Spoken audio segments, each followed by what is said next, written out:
Gather round, freaks, for it is Thursday night, when every single human being on the planet Earth has gathered around Twitch to watch the only program that's reviewing and talking about film in the history of human existence.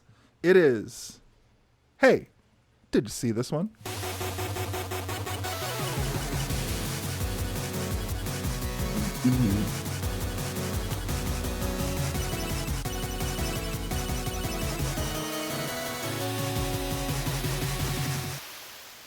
Oh, hello. It is us. Once again, it is, hey, did you see this one?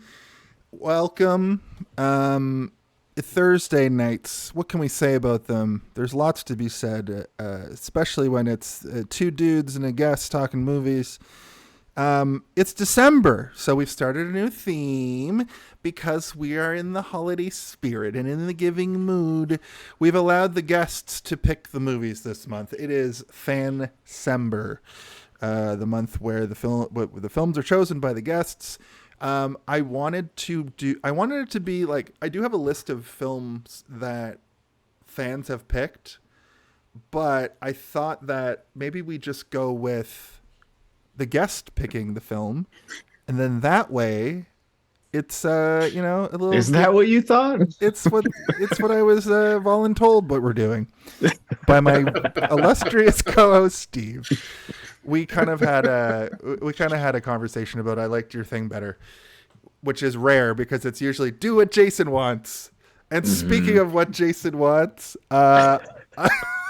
actually, before we do what Jason wants, please welcome back to the show, Tim Covey, everybody. Tim Covey, everybody.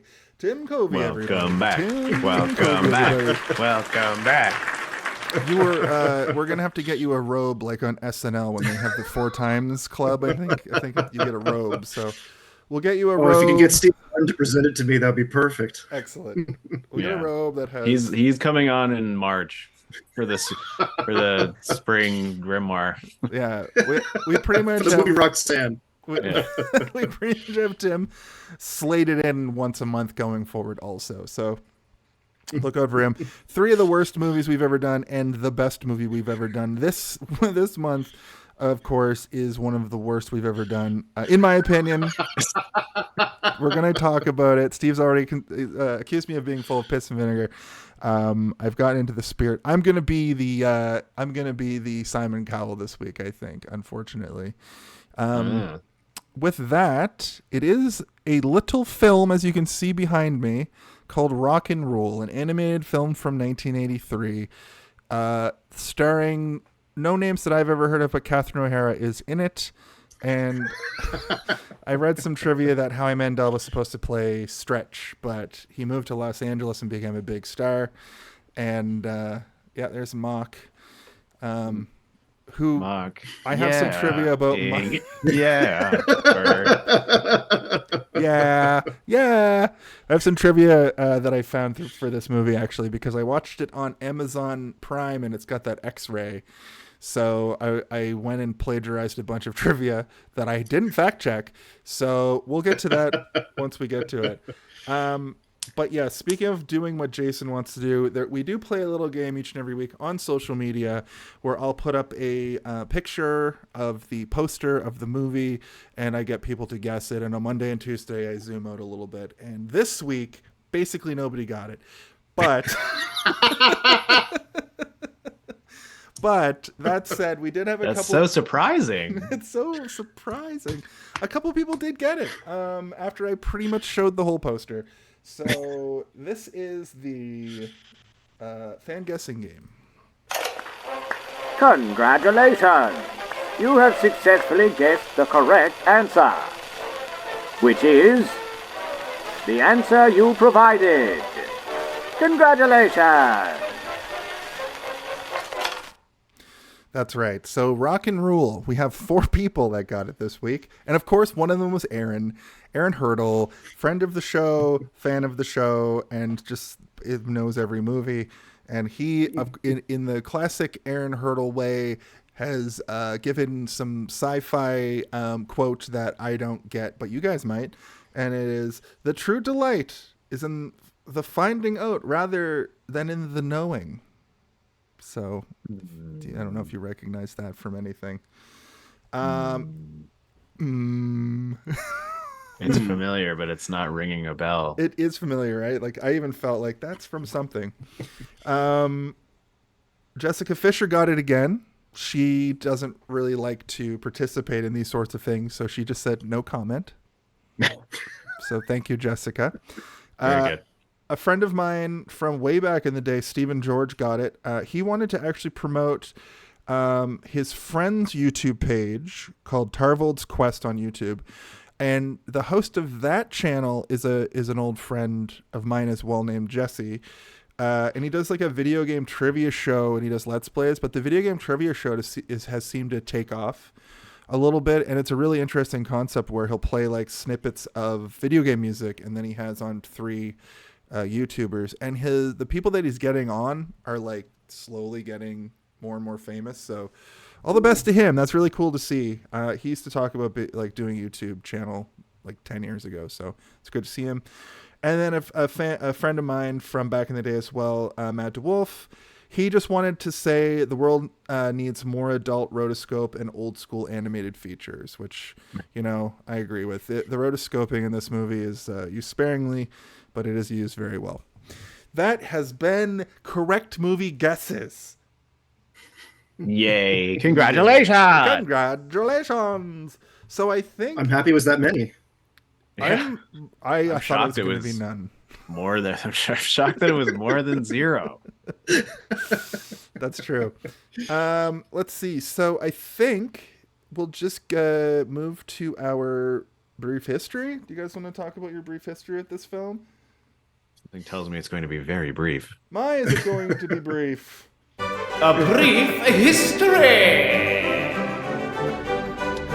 It makes me laugh every single time. I've made a tradition on this show to let the guest go first. So, Tim, since you did pick the movie, I hope that you have the most to say about it. Why don't you give us a brief history?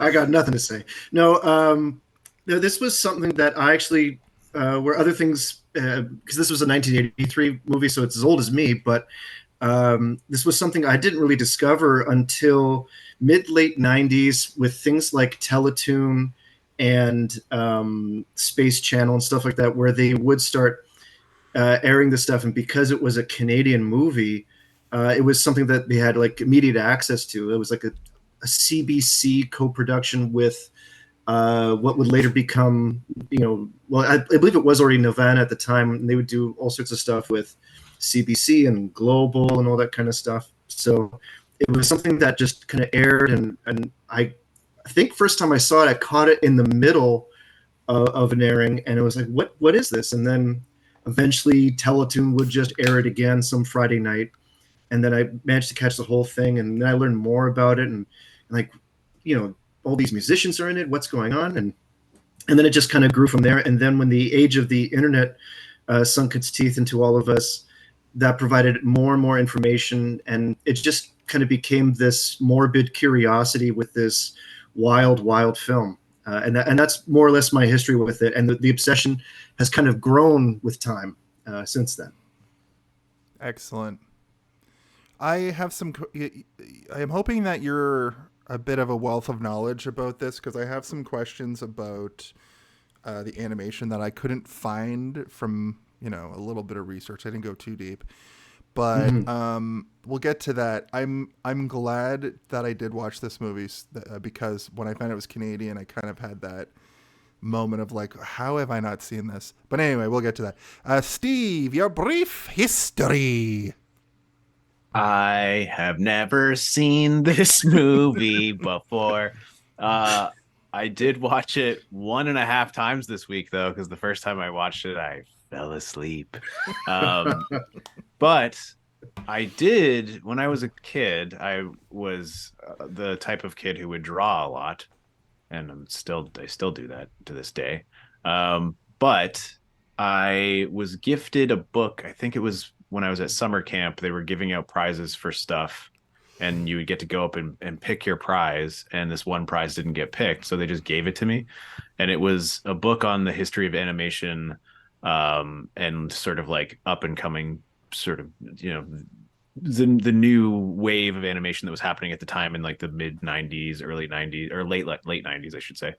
I was probably in the 5th or 6th grade, but they gave me this book and it was all about animation. And I read the whole book and I looked at all the pictures, and a great majority of the pictures happened to be from this mysterious movie that I'd never heard of or seen and still haven't until this week. And I was like, oh, that's what all these, that's Rock and Rule. I remember Rock and Rule from my animation book.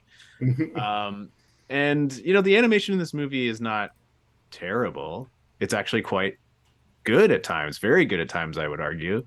But it's inconsistent in that quality. It kind of is all over the place. But we'll talk about this more as we go. But yeah, it was interesting to finally see this sort of weird nugget of something that I was aware of but not fully aware of. And I have heard of this movie over the years. People have mentioned it to me, and I've heard about it on podcasts and YouTube videos and things like that, but I've never actually taken the time to watch it. So I am also glad that I watched this. And I did do not an extensive amount of research, but a little bit. And my opinion of the movie went up after learning a little bit about sort of the contention between 3 different studios and the actual people making it. And I kind of felt bad for the people making it, to be honest. But we'll get into that as we talk about the movie itself as well. So yeah, that's my brief history. Brief. Not as brief as I thought it would be. I know. I didn't know that. I didn't know that. Well, it makes sense that you would have seen it in animation books, but I'm surprised you didn't be like, "What is this?" and then try to track it down, because it was pretty easy to find. Considering it's funny because we were going to do Cocoon originally instead of what was the last one we did? Said the fourth kind last week, and we were trying to find Cocoon. The only way our friend of the show Cam was like, "Oh, I have this this Russian Facebook that they just put every movie up on there."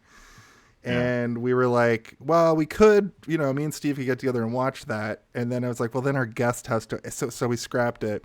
I thought this was going to be another one of those situations where it was just going to be impossible to find, or the 3 of us were going to have to like get on Steve's couch and like download it from some extremely sketchy fucking Eastern European website. A decommissioned satellite is the only thing that has it still. We have to hack into it. The black box of a decommissioned satellite. That's somewhere in Siberia. That has guarded by Siberian tigers and one really drunk Russian guy. Yeah. But no, it's on Amazon No Prime. one will ever get my rock and roll. But I noticed on Amazon Prime, they must get it, but they cannot have it. I noticed that this movie isn't like upscaled at all. It doesn't look great. In fact, I had to go to my trusty MPAA website to find the rating, because at the end of the credits, you do see, you couldn't cheat on this one, because you do see the little symbol go by, and I watched it like 4 times, and I was like, it's blurry. You just can't. They blurred it out on purpose. They're like, we don't want anyone to know. We don't want to. Yeah. My brief history is essentially the same as Steve's without the book. The art book part. I started watching it on Tuesday on my lunch. No, not even Tuesday. What day is it? Oh, I watched it on my lunch breaks the last 2 days, because it's pretty easy to consume. It's short. It's only an hour and 20 minutes or something. I think it's an hour. But it feels like way longer than that. Feels like way longer. And I'll tell you, that first attempt, our staff party was on Monday, and I took Tuesday off, and I was still super wiped out. And my eyes, this movie just makes my eyes heavy. I don't know why. It's not that boring. It's a pretty It's Magneto's voice. It reminds you of childhood, a warm, safe place. Yeah. I wanted to, like, if I tried to watch this at home after work, I would have just fallen asleep like immediately. And that's not discrediting the movie. I'll discredit the movie for other reasons. But I was sitting upright in my chair falling asleep watching this, and I can't explain why. And it's nice to hear that I wasn't the comfy chair. That's the comfy chair. But that's pretty much it. And then I finished it today, and I managed to get through it. But like, I had on Wednesday, I drank a Red Bull to get through the first 35 minutes. That's how wiped out I was trying to like keep my eyes open. Like, I went back to work after my lunch break, and I was like, ugh. Anyway, I'm being too obtuse about this film, but this brings us to a segment we've been doing recently, where I think Tim, maybe Steve as well, you're going to be able to shed some light on this for me. This is a little bit of what do we call this one? This is director talk. This is the director talk portion of the program. All right. Quiet on set. Are we rolling? Okay, let's shoot this piece of Sound. Speed. Action! So I did pull up on IMDb the director. I don't think I recognize much, except for Babar, I guess. We produced some Babar. Clive A. Smith is the man's name. He has done a lot of stuff. He's done more producing than directing for sure. Mm-hmm. But animated stuff for Chorus Entertainment, he was involved with a lot of that. So you may remember in the wee hours on YTV stuff like Rupert and Tintin. He was involved with that. We're also talking, he's one of the 3 founders of the animation studio Nelvana. And that studio in itself has a long history, not just in Canada, but all over the world, and involved in all sorts of things, not just, Care Bears, but Ewoks, raccoons, Eek the Cat, Pippi Longstocking, Clone High. It's a long list for that company, and he was one of the founders of it, and I believe originally born in Britain. But he's like a mutton chopped character. He's a bit of an oddball. The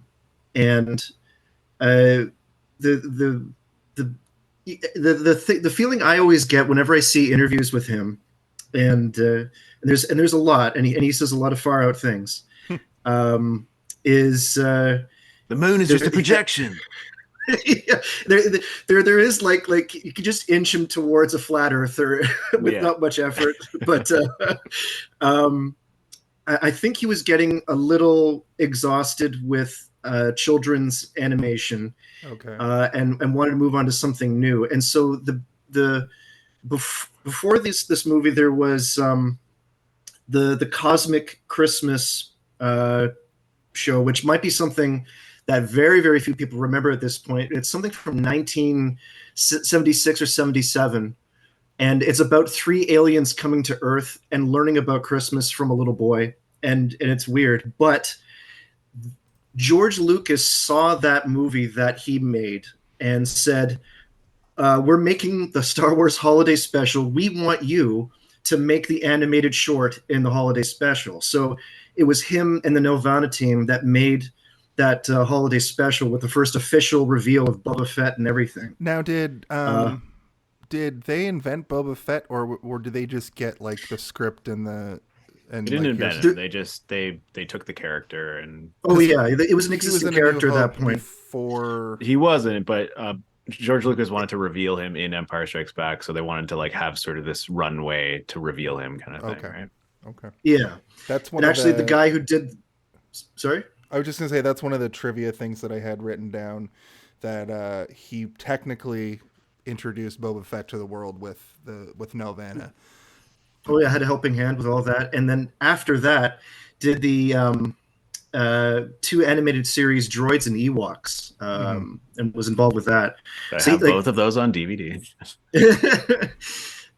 Both awesome shows for its time, and so. They did this 30-minute animated feature, not feature length, but feature, The Devil and Daniel Mouse, which I do recommend. It's another great Canadian classic, and a Halloween special that used to air on CBC way back in the day. And after that, they were ready to do a feature-length film on their own, not making a movie for somebody else, but doing their own thing, all on their own. And so as they were starting with their ideas, okay, we want to do something with animals, we want to do this and that. As they kept on tossing around the ideas, they ended up leading towards a more adult theme. And if you could indulge me, I actually have a quote from Clive Smith, the director, Of course. that kind of speaks to this slow tumble into madness that he's had. So just bear with me. It's just As a we MAGA develop- speech. Sorry. I think dogs should vote. It doesn't quite get that off kilter just yet. Okay. But it goes. So as we developed the film, I became much more passionately involved in the darker side of life and heavier rock and roll. I got into black magic and nasty things like that, and sticking pins into Beatles, you know? Oh, And I realized this. Metal fucking chestnut. I mean, I knew up until that part. You know? What? And I realized this film should not be for children. It should be for an older audience. And I was just convinced that there was an older audience that could be turned on to a musical animated feature. And he kind of wanders off from there. So I won't indulge that any further. Writing that with a quill while dressed in like a full furry outfit, but like a proto furry outfit before furries were a thing. Like he made his own, and it's made of real animal fur. but for him, that was just off the dome. He was just freestyling. Yeah. With a wall full of Beatles pinned to canvas behind him. Like, it's such a weird thing to add into there about this fun movie he wants to promote. And he's got like a lot of funny opinions in regards to a lot of his animators leaving Nelvana to work for Disney and Pixar, and so he like hates computer animated films. He thinks that they suck out the artistry of it, and I don't agree with that necessarily. And I mean, he was executive producer on the fucking Donkey Kong TV show, so like that's crazy. Well, you got to pay the bill somehow. Yeah, well, I mean, it fits both his vision of loving animated animals, but also goes against his vision. He also made the Incredible Crash Dummies movie, which was a video that came with action figures and was full. That 3D. Was a thing. It was a CGI. I love that fucking movie. A lot of things he directed are holiday related. It's weird. I guess like they always want to release a holiday thing starring cartoon animals every year, but it's odd that he was like the go-to guy for intergalactic Thanksgiving or please don't eat the planet. I think and some robot stuff as well. I think the craziest thing his legacy is the fucking he was a producer on the Beetlejuice TV show, like the whole run, which was fantastic. Like that show, extremely underrated. Like I liked that the same way when I was a kid. I liked that the same way I liked Ghostbusters, Ninja Turtles. I used to watch Beetlejuice every Saturday morning, and it had the same energy as the movie without being like, you know, it wasn't scary. Mm-hmm. Right. So yeah, he's a character, but he's been an integral part in developing a lot of stuff and pioneering Canadian animation in general, which is not something that's really talked about these days. And I guess because thankfully there are means for more people to do independently, and so there's nothing necessarily nationalized. But you think like 1976 Toronto, you know, 2 York U graduates and a guy from Britain just decide, let's just start making animation in Canada instead of going to Hollywood or going back to Britain or anything like that. Mm-hmm. And let's just buckle down and make an animation studio in Hogtown. Yeah, in an abandoned apartment building. But it's, you know, but you look at like a lot of the stuff that's survived to this day, things like Ninja Turtles, that was like very by the bootstraps kind of stuff as well. And so I find that story very endearing, in spite of what an oddball this guy is. But there are times you kind of need, in order for something different and unique to come out to kind of test the watermark of everything, you do kind of want a wild person every so often to push that envelope a little. Yeah. And I mean, there is also much to be said about how much impact this man specifically had on people of our generation's childhoods. Like it's between true. the years That's of crazy. the late 70s all the way up until, the early to mid 2000s. Like, he was everything. And the host of animators and voice actors that he brought along the way too. Yeah. Yeah, Chorus Entertainment was a huge YTV production company. Pretty much everything at one point would have that little sting at the end. And what I'm wondering, so the animation style in this, before we move on, I'm because this is kind of in this world. Did you guys notice that a lot of the character designs look a lot like Goof Troop? This is the question I wanted to ask if you guys know. Was it a situation where a group of like animators ended up at Disney working on specifically Goof Troop?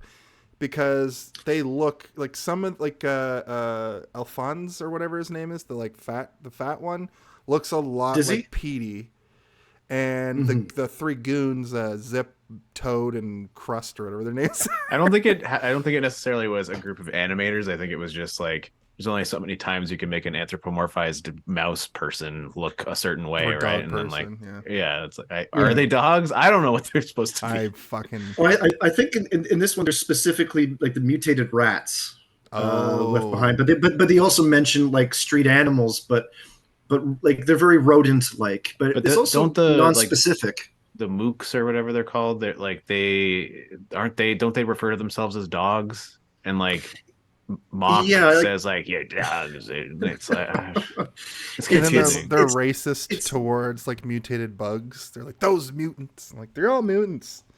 Anyway, that was the other thing. I was like, wait, I thought everyone was a mutant. What's going on? They're like, they don't just let any muties in here. And I'm like, aren't you mutants? Like, what's going on here? They just let most mutants in here. That's conversation for the body of the episode. What I'm going to do before we actually get to the body is I'm going to, once again, do what Jason wants to do. I have a new segment that I started last week called AI Synopsis. And, I used AI to make a synopsis, and it's so bad. But let's you be the judge. Here's the sting for the actual segment. I got synopsis running down the plot. So died as I talk to the robots. And here's the synopsis for Rock and Rule. I used rock this time. It was this on brand, on theme. Rock and Rule is an animated cult classic, blending rock music and post-apocalyptic fantasy, following the band's quest to stop evil. I mean, that's the synopsis. Really just cuts off, eh? They don't have a way to make it kind of have like an end crescendo I played with that. I've played with it. The song is ending. Yeah, I've played with it so much, and it's like 20 seconds, and fill it with words. I like the abrupt stop. It's very AI. It's very AI. So that's just like those Chuck E. Cheese machines or whatever. Five Nights at Freddy's. Yeah. I am only doing it because it's of the era. Like I said, I might do it a couple more times and then get rid of it if it's too jarring or if it's people fucking don't care and Steve hates it. So I did a second. I hate it for a specific reason, which I'm not going to get into here, just in case the AI is listening. It is. Oh God, I love AI. It's great. We should pay the AI. He would tip the AI. Twitch is probably going to be run off AI any second now. But with that, I believe we've covered all the opening segments. We half past the hour. Let's go into. Ho, ho, ho, ho! Everybody back up, because here comes the body of the episode.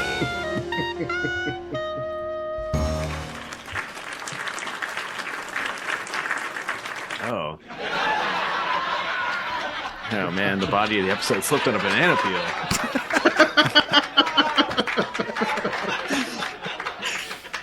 I like that the fan audience laugh track goes on for 4 seconds, 5 seconds, like way too long. I love it. This is, of course, the body of the episode, the section of the podcast each and every week where we just talk freely. We've been workshopping whether or not it's better to just talk about the movie or run the movie beat by beat. I think we've leaned more towards, especially when there's a movie like this, it's sort of not content dense. When it's a big movie like an M. Night Shyamalan, you can just talk about it. But when it's a movie that has very specific parts it feels better to just sort of go beat by beat. And I think that's what we're going to do this week, just because it's a complicated movie to take notes about. Did you guys find that I was trying to a thing will be happening and I'll try to describe what's happening, and so my notes are also going to be stupid on top of that. My notes read like a madman's manifesto, right? Because it's like arrows pointing up and down, and it looks like a conspiracy theorist wrote this, and this was earlier today by me. So Tim, but I can't decipher this madman. So Tim and the other guests for this month, you're going to be sort of put on the spot because you've chosen the film. Don't feel like you're a guest on our show.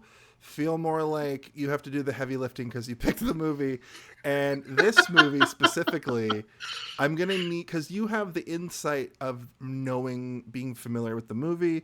I am, yes. I have my notes. I do go beat by beat. Correct me if I've done anything wrong. And let's try to figure out what this thing is. Because it's not that hard to get. It's a very, very simple plot. It's all about magic and shit. So you're just kind of like, whatever. Yeah, that makes sense in the terms of demons. Magic and / science that gets the magic, and but I always, whenever I watch this movie and whenever I think about it, and I absolutely have the soundtrack on my playlists coming up all the time. And when I close my eyes, I see these characters in my eyelids. Oh man! But at the end of this, Tim is going to be like, "Guys, I have a confession to make. My name is actually Clive A. Smith. I changed my name to Tim Covey and soon of the crimes that I committed." You somehow, as a 4-year-old, created some of the best CanCon and animated cartoons. That's redundant. Animated things that shaped all of our lives. But the thing about this one is right off the top, and you can see it in the poster I have here. This has a lot of big of their era bands doing brand new songs for the film. Yes. And I believe when it switches over to them singing most of the time, it is these bands. I know Angel is basically Debbie Harry, and Omar is basically the lead singer of Cheap Trick, and yes. Mock is basically Iggy Pop. That's what I sort of gleaned. Or is it Lou Iggy Reed? Iggy Pop and / Lou Reed? Okay. So as far as the bands, there's actually a lot going on with that, and that's a big story unto itself as well. So it's Cheap Trick, Debbie Harry, Lou Reed, Iggy Pop, and then there's I think my favorite track in the whole movie is when they go to the club and we hear the Earth, Wind, and Fire disco song. And next March, Earth, Wind, and Fire are coming to Toronto with Chicago, and I think I'm going to go to that. So wild. This got me hyped for that, interestingly. Well, before we go too crazy, one little quick tidbit about that Earth, Wind, and Fire track is that that's actually not released with any of their other albums. It was something that they eventually released as a digital single in 2011, I think. Okay. So it was actually something that Earth, Wind, and Fire fans didn't really listen to until 12 years ago. And meanwhile, they wrote it 40. And... Right. They probably forgot they did it.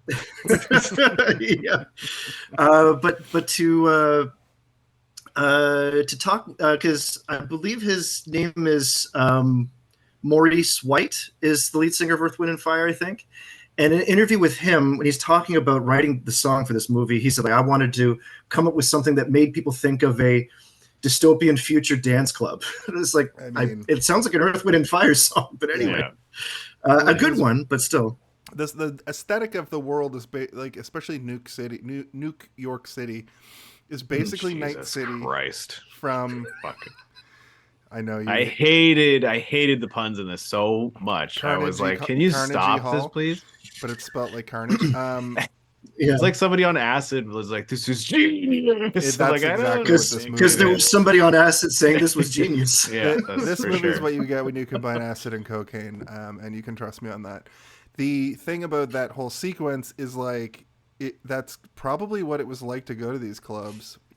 and Steve asked me when he finished watching the movie, he's like, "Who is this for?" And I was like, "Uh-oh." And then I watched and I was like, "This is my dad, who is 61, would be like, I was there, man. I get it. Yeah. That's who it's for." And at the time, probably for 12-year-olds with the laxed like movie ratings scale. You know what I mean? Like this movie now, With, like the latchkey kids who their parents are just like, it's a cartoon. I don't give a shit. I Yeah. don't give a fuck. Yeah. Like, Wait, even there's us, tits in this? Hold on a like- second. Boobies? Kind of is and kind of isn't. There's like one part that made me go, "Is this a kids movie or in a fucking?" It's not. It's not. Also, I want to be like, did the animators know where nipples are located on a breast? Because it seriously seems like they didn't know. Okay.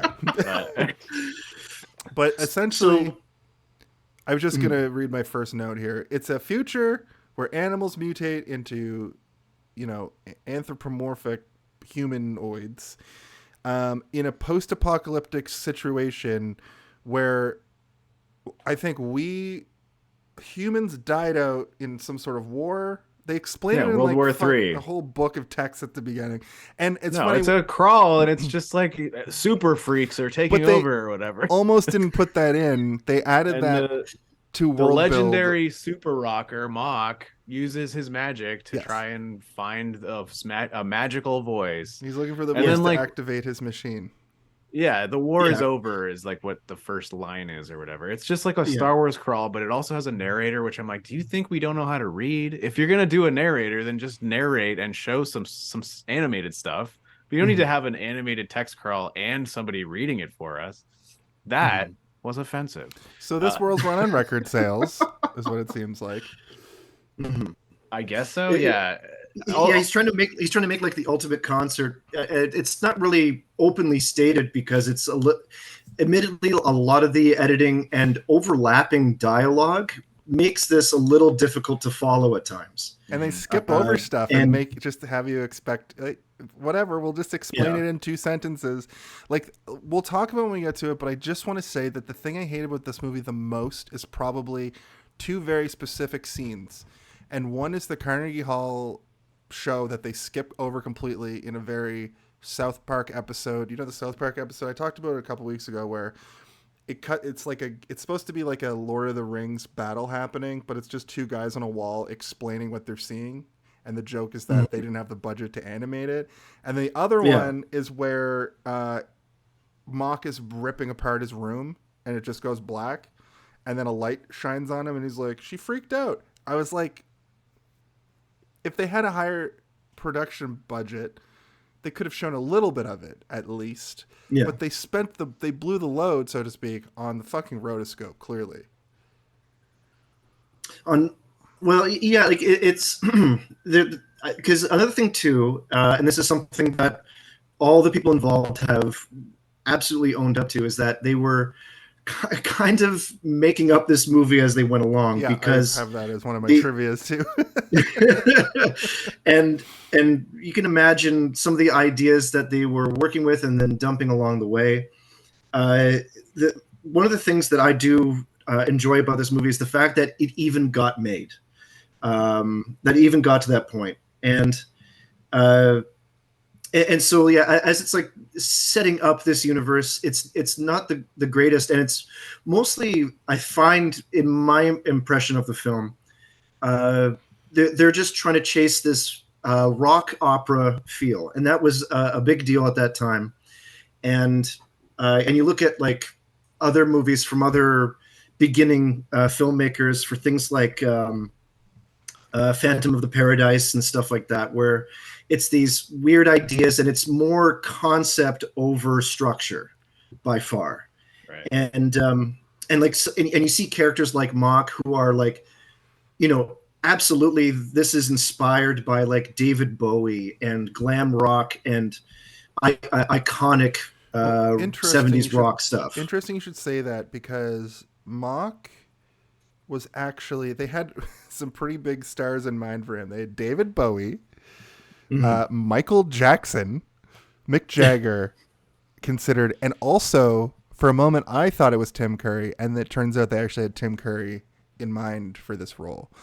And I know I jabbed at it. I think it was in the pre-show, maybe when we were just talking at the start, but I made a jab that like I haven't heard of anybody in it, but Catherine O'Hara was in it.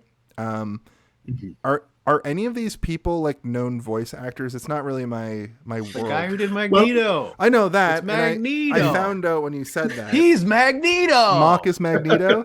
Yes, he's Magneto. Magneto. But also, I don't know if you noticed in the credits, there's also a very, very young Maurice LaMarche in the voice credits as well.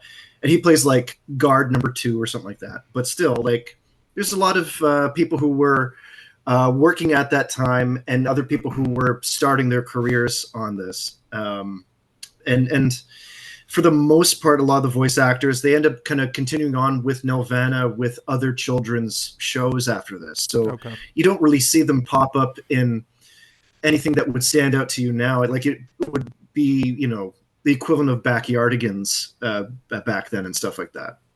Yeah, it was. And then Catherine O'Hara as Aunt Edna or something like that. And Edith, the like tattoo shop lady, I believe, right?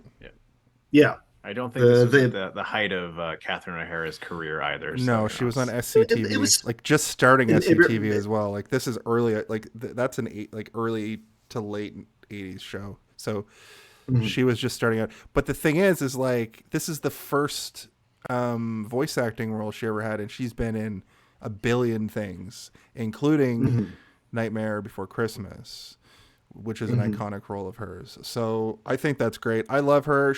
I'm watching 6 Feet Under. She had The Nightmare Before Christmas is not an iconic role for her. She plays one of the 3 trick-or-treaters, and you can't even tell it's her. I know, but their song is iconic. And then anyway.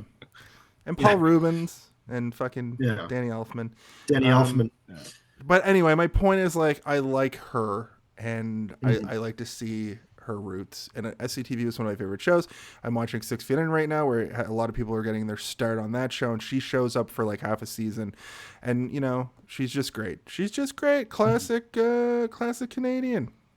Love to see her in her $14.95 special butt tattoos or whatever she's doing in this movie. Yeah, the wing, the heart with wings. Heart. Yeah.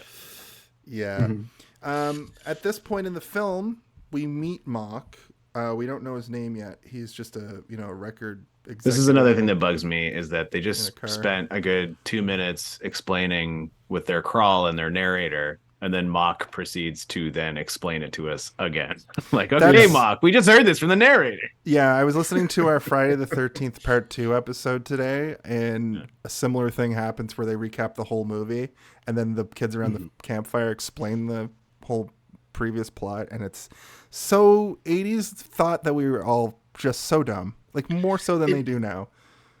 It wouldn't be surprising if that was like a post-production idea, especially when they were struggling with the concept of releasing this in theaters. It's the Dune thing where they give you like basically a Dune novel that you need to read before the movie to understand anything. Yeah. When you went to see Dune, the David Lynch Dune, they give you this like pamphlet that takes a long time to read. Like it's you have to read this first. You're not going to understand. You're not going to understand it, because if you read the books, they're going to be lost also. Because I did my own thing with it. Now here's my YouTube videos about the weather. Yeah. It's Friday. I love them. So after we reiterated again with Mock and what he's trying to do, what his motivations are, more or less, that he's trying to do the biggest show again. He's trying to top himself, and he's looking for this ultimate voice for the Armageddon key, which will bring out this demon from the other dimension. He says, I want to go back out, and I want to go see some more acts because I'm not going to give up yet. And then that's where we're introduced to the protagonists of the movie. Yeah, we cut to Mylar the Rat, who I guess was based on a real person that Clive Smith knew, because I guess he hung out in sleazy clubs in Toronto all the time. And as he says, he gets really into the dark side of life with heavy metal. Cheap Trick is not, like, even for the standard of the time, Cheap Trick is like pretty just rock, you know? Well, most and same with Debbie Harry. Like She probably was the like darkest punk of the bunch. even. Yeah, like the darkest of the bunch would probably be more more Iggy Pop Just than anything. Iggy Pop was definitely punk as well. Well, for Just all we know, he was trying to get like death metal bands, and the company was like, Slayer would have been around. No, Yeah. Megadeth would have been around. Metallica would have been around at this point, I think. But there was like literally the band Death. But they all went and they decided to be in heavy metal, the movie, instead of this. Yeah. And another that's interesting you bring that up, because another thing about Venom making this movie, they turned down participating in making heavy metal to do this. Yeah. Oh my god. Which is but it's because they wanted to do this. That's what they wanted to focus on their thing rather than Their once own again thing. sort of like, be essentially like foot soldiers to go animate something for somebody else, right? Yeah.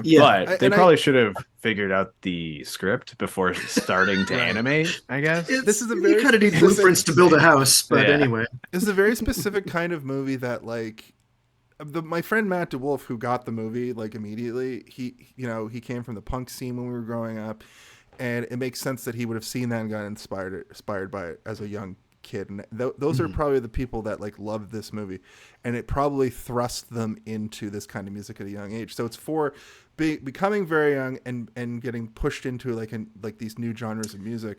But then, like I said, like my dad in 1983 was like 20, right? Or 18, so that he would have seen would have been the desired audience for this. Yeah. But I mean, when you put it up against an actual adult movie like Fritz the Cat, it doesn't quite have the same oomph. I guess that's it's more. Not Ralph Bakshi. It's not Ralph Bakshi, right? Noel is here. Leon 27 is here. They want to know where this movie is available. It's on Amazon. It was very easy to find, and they said Cheap Trick features prominently in the movie Confessions of a Teenage Drama Queen, the Lindsay Lohan movie. So that's good to know. Thank you for that tidbit. And then they pointed out that I said thrust, which is great. Welcome, Noel. There's a whole lot of thrusting in this movie, and it's uncomfortable. I think that was like my final rating for this movie was uncomfortably horny animals. There's a lot of sexually charged people in this for sure. Absolutely. Yeah. And Banana Man. I was here. surprised that somebody didn't choose the Banana Man as their background today. But... Right? I like the Banana Man. He was a great character though. He was in for like 2 seconds. I forgot to do my background. This is the point. This is the point of the movie where we do meet Angel and Omar, and what we get about them is that they're both the lead singer of the band, but they can't decide who is actually the lead singer, and they both sing their song, and we get like full rotoscope from them, but not the backing band, who look like. We also discover here that Omar is a piece of shit. He's kind of a fuck dickhead. Omar. This is kind of one of those movies where they do the bait and switch, where you think it's going to be like the guy saving the damsel in distress, but he fails. He falls on his face through the whole movie. He constantly fails, and he's the worst character ever committed to screen. Also, his rotoscoping isn't even that good. It's kind of like Jason. It's kind of weird to look at. We should just call this episode Rotoscope. I think you've said Rotoscope 100 times this episode so far. The one thing, and this is more my lean, but one thing I will say about Omar's character that I do find not necessarily refreshing, but at least it stands out from what they would have written for male characters at that time. Oh, that's what it is. Absolutely. Is that like it would take so much of the movie would have been about them getting over their ego or whatever and accepting this other person as being a lead, and but you can't write a character and expect us to get over the things that make them shitty when we have absolutely no backstory as to why they're shitty, and we have absolutely no reason to root from them when they're continuously being shitty the entire time. There's no moment of redemption for this piece of shit. It's not a fully realized character by far. I mean, maybe it is by today's standards. He seems like a real red pillar. Super incel.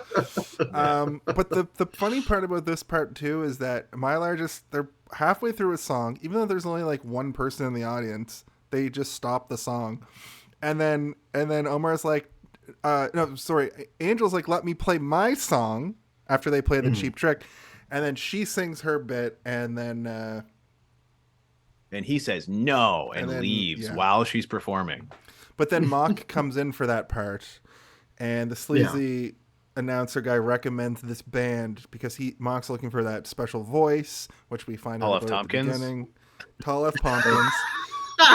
Yeah, it would be Paul F. Tompkins in real life. They want me to say that they are the world's greatest band, and they will rock your fucking faces off. Here are whatever this band's name is, which I don't think we ever get the name of the band. If you're in the first three audience or rows of the audience, you are now impregnated. Yeah, I don't. Do we get a name for their band? Do they have a name, or is it just Omar's? It's Omar and the Stretch and gang Alfonso or whatever. Yeah, and they treat the whole band, the drummer and the bass are just like treated like an afterthought, with these two lead singers arguing about who's the lead singer of the band. It's so fucking bizarre. They're kind of non-characters as well. They're there to I guess guide us when you get to Nuke City, but that's kind of all. They're not. They don't really have any Nuke sort York of agency. City. It's Nuke York City. I refuse to say that. I hate it so much. I knew it. I'm not gonna say it. Leon 27 says Gregnant, Pregnant. 20 ways to say Pregnant. Yeah. Mock wants the cat girl, or is she a dog? Was the note that I wrote. Is she a cat? Is she a dog? Is she a rat? We don't know, and we never will. And it's weird too because like their hair sort of falls like it's like shaggy dog ears, but then they have like almost like regular elf ears underneath, or like regular ears underneath. It's there's a lot of things going. Like also, are they hairless? Like, is that skin? Right. Is that skin or just or like do they have really short fur on the rest of their body? I Are don't they know how it works. shaved rats? I guess just is the question. like rat manes. Yeah. Yeah. So not only did gross they to think about write this script as they went along, but they also wrote concepts as they went along. It seems like. There are moments in this movie where I'm like, oh, I like this. I like what's happening right now in this moment. Like the final fucking little bit, like the last 5 minutes. Sure, but there's moments up to that as well, not just the final moment. The final moment is cool, and I actually kind of enjoyed the harmonization of that song. I like that version of the song better because the first time I heard it, I was like, this isn't that great. He didn't find anyone else better than this. But then the harmonized version of that song at the end, I was like, oh, this is good. I like this now. But when his house is turning into a giant hot air balloon or like a blimp, I was like, this is sick. This guy has a mansion at the top of the hill, and his whole mansion turns into an airship. A crazy Zeppelin. Sick. A lead Zeppelin, if you will. Oh my God. Was it made of lead? I probably. Leon 27 in the chat says the only thing that survived World War III or whatever. This is the most joyful I've seen you guys recently. Y'all watch some bad movies, eh? And yeah, we watched The Fourth Kind last week and Rock and Rule this week, and I really don't want you to feel bad, Tim, about bringing this to us because it was your choice. That said, when we just suck at the teat of a good movie, it feels a little bit too. It gets old. So I like that I'm challenged by this one. Mm-hmm. That's my point. I don't want you to feel any sort of way. If you're given the choice to give us a movie to review, I want you to feel good about whatever you'd like to talk about. This one.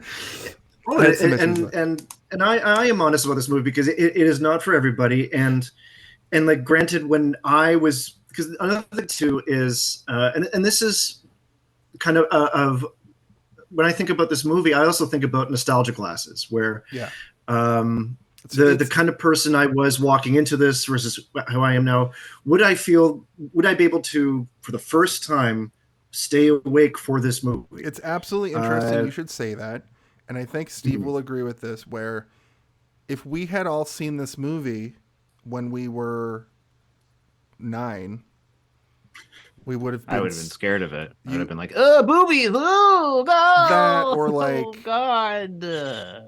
Illegal! I'm going to go to jail if I watch this. More age appropriate. Like me and you, Tim, are closer... Well, we're all close in age, but the spread is like 6 years. right? So my point is that like if we would have all been born in 1983 and saw it when we were like 7 or 8 years old, maybe it would have been a different situation. I also feel like different pressure. after I watched Big Trouble in Little China, I was like, how is this not part of my fucking pantheon of amazing movies that formed me? To the point that I called my dad afterwards to be like, how the fuck did you never show this to me? And he was like, I don't know. Maybe I mean, did. but Big Trouble in Little China isn't necessarily a kids movie either, right? That's like true. that's more of like it's like a teenage, early 20s kind of movie. But this is as well. This is not meant for children, obviously, by all of the erect nipples and fucking people That's shaking true. their booties. So how about this though? If I had seen it when I was like 18, would it have changed my perception of it also?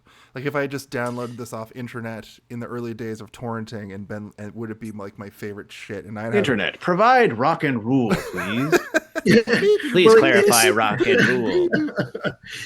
Similar to Mark Twain, for me, it was the journey of learning about it and the being out of circumstance fed tidbits of it and wanting to see where it goes.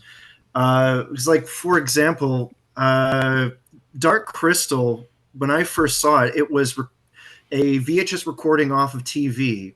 And so, it's like my dad pausing for commercials and then starting again. So there's all sorts of parts missing. And then at the very end of the movie, it cuts into Murder, She Wrote. So like there's so much of that movie I didn't end up seeing for the longest time. Yeah, and so it was anticipating and building up and then finally seeing the stick figures at the end, wishing everyone good luck as they fly away. It's like, okay, I don't know if I would have enjoyed that as much seeing it for the first time as a kid, right? But it was this journey along the way of gathering these pieces. And it's similar with this, where like the movie itself is very jumbled. And as they were making this movie, making it up as they made it, which is gnarly to think of an animation company doing that on their own. Yeah. That's why after seeing it in its completion, I was almost awestruck that this left the door at all. Yeah. And that it's like I would compare it to a Sonic the Hedgehog game in that sense, where like how did they make this and how did it get to this point and it managed to get released soundtrack but uncredited. Yeah. So there's that added background to it that I enjoy along the way as I watch it once every couple of years, and I also have like the special edition DVD, and it includes so much content, including the Canadian version of the release, which is different voice cast of Omar and all this kind of stuff. It's all over the yeah. Well, yeah, the reason like they MGM bought, I think, United Artists midway through the production of this movie or close to the end of production of this movie. And they came in and they're like, we don't like this movie. We're recasting Omar.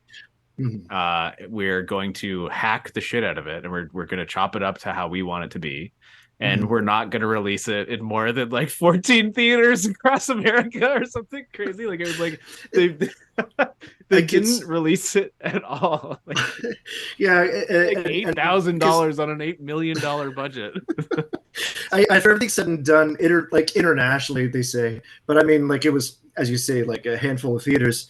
Like it was something like only $30,000 to go against an $8 million budget. Yeah. Which in 2023 terms, that would be, and I don't know if that 8 million is in USD or Canadian, but if we're talking USD, I did the quick calculation, and that would be $24 million today. Yeah, about 20, and 25, yeah. And to give you an idea, like the Terminator in 1984, that cost them $14 million to make. So like for an animation, $8 million is really nothing, all things considered. And but also Terminator 30,000 is Terminator is very yikes. Terminator didn't do that well, right? It was well enough to get it did a sequel, which is incredible, which was a phenomenon, like and unheard of for sequels to do that well, all things considered. Just before I forget, speaking of old VHS that were like taped and taped and taped again, I had like taped from TV Dick Tracy that cut is only like half the movie, and then cut to the end of an Entertainment Tonight where like the New York cast of that era is singing some song from fucking Phantom of the Opera, that I would always fast forward through the Dick Tracy to watch the Phantom of the Opera shit. So like, dude, VHS tapes that were just taped from TV were wild. I wish I still had my collection of VHS tapes that I used to I would buy a VCR. I had a VCR hooked up to my TV in my bedroom, and I would just hit record when something funny was happening. Right. So I just had all these tapes of just like 5 minutes of an infomercial, 5 minutes of wrestling, 5 minutes of Seinfeld, or like a couple episodes of Seinfeld, etc. Right. So I wanted to answer your question. Yes, Terminator did very well. Okay, you're right. You've said that before. My perception of it was like my friends had it in their collection, and we'd always just fast forward to the boobs. I've said this on the podcast a lot of times, so I never. That's Jason's like mark of quality, is like, if I only fast forward to the boobs, it means it didn't do well in the box office. Do well in the box office. He had boobs. Leon 27 in the chat says, speaking of more nipples than Batman and Robin, I'm sold. And Peter Jackson made up the Hobbit movies as he made them. It turned out great. That said, those were based on something, and also there was still a book to go against. Yeah, and also they're pretty, like, they're not great movies. Like, they're pretty like schlocky compared to Lord of the Rings. If you already have elf outfits, it's really easy to say, let's throw in some more elf outfits too. Yeah, all things considered. Yeah, like they already had the chainmail made. I enjoyed the Hobbits for what they are. But anyway, I like the Desolation of Smaug pretty good. I like saying Smaug. I like to say Smaug. It's weird. He's got a horde. Or is that the dragon from Harry Potter? I don't care. I think all dragons love gold. I'm pretty sure is the lore. I love gold. Oh, check gold. This out. Check this out, everyone. That's when they said the name of the movie in the movie. So they don't say it outright, but right around this point, at 14 minutes on the dot, rock and roll is shown on the screen as Mock is doing his thing. Mock, it says Mock, rock and roll is here to stay. And then we also, at the same time, it's like Omar and Angel want everything in the world, and it's kind of, they're together, I guess, but they don't kiss. They just kind of hug and go into the distance, and then the window of the limo closes, and I think you see them sort of kissing, but then it goes to like Mock's point of view. This movie had a lot of. Oh, I thought you were talking about Omar, and I'm like, they're clearly fucking in a car on like Makeout Peninsula or whatever the fuck. No, that's later. That's like the next scene. But at this point, you're Florida right. would be now known as Makeout Peninsula. Yeah. But at this point, we just sort of see them kissing through the like fog glass. Mm-hmm. Hey, Gamer Dad, thanks for coming. Thanks for coming in. We have some new people. Welcome. Mock is watching them kiss, though. That's gross. Well, Mock is clearly a dirty old weirdo. rocker. He's based off of David Bowie, I think he's based off of every single musician who ever lived, all put into the fly machine at the same time. Here's something. All the superbly thin musicians, for sure. Here's something that was interesting to me. His design looked a lot like Mother Brain from Captain N. Did you guys get that? Remember? I think his design looks like the horrors of like botched and overly done plastic surgery of LA. That's a good point era. Too. It's very Repo, like very the Repo universe. Yeah. Repo. Where his lips are like, his lips almost look like they're stapled to some other part of his face, and and he's got that sort of like very overly articulated, and yeah. But also, this was sort of the style of that animation studio when they were working on things, right? Like, if you remember, I don't know if you guys have ever seen the Star Wars Holiday Special. I have. And the animated segment, everybody looks fucked up. That's true. And the monster. Harrison Ford looks like a wilting wax sculpture. It's really off. Remember the cartoon? He looks like Mac Tonight or whatever, that moon. That's another one from McDonald's. And remember the cartoon All Stars VHS PSA thing where all the Ninja Turtles and the Care Bears and the Ghostbusters all team up to like stop this kid from smoking crack or whatever the fuck. The bad guy in that, who's like a puff of weed smoke, I think, looked like, had the same like weird facial animations and was like over the top. Kind of sound. They all kind of sound like the guy from, who's that actor? Who's the bad guy in Mr. Nanny who was in stuff? Here, just 1 second. The bad guy in Mr. Not like Taco. It might be Taco. The artist is Taco. I have no idea what you're talking about. Yeah, hold on a second. I'll say the name of this actor. David Johansen, who was in the band the New York Dolls and Buster Poindexter. I think he has a version of the version of Putting on the Ritz, I believe. But that might be Taco. At any rate, he looks like this guy. Okay. He looks like this guy. Yeah, which is like going back to what you were saying before about Tim Curry. Like, there's a lot of Tim Curry features with that, especially with like the overacting, not to a bad point, but like the added expression in the face, especially with the mouth, with like leaning in as you're pursing your lips and all that kind of stuff. And so that there's definitely like all sorts of things lending into the design of Mock. And on the topic of character design, I was kind of thinking about it in my watching, and there's no real basis for this, but I was kind of looking at Omar versus Mock, where Omar is almost like a young version of Mock with his, especially with the way his hair is designed compared to that one common wig that Mock wears. And I almost kind of took it as, this is like an unruined music performer. He has like, there's a hope for him just yet kind of thing. And I don't know if that was necessarily the intention, but there was similarity. I mean, granted, a lot of characters in this look very comparable to each other, but I found that dynamic perhaps was a part of the design of those two characters, where they're meant to kind of look like each other, and one is kind of the antithesis of the other in a way. And that's probably more credit than of any kind of thoughtfulness put into this movie than it necessarily deserves. Do you want to hear some more credit than credit is due? Speaking of, Leon27 says all three Hobbit movies have better audience scores on Rotten Tomatoes than Rock and Rule, but not by much. Well, Jason, you're the one who said they suck, so you have to answer that to that. Yeah. Well, not us. I think they're better than this movie, but not by much. It's hard to compare. Let's leave it at that.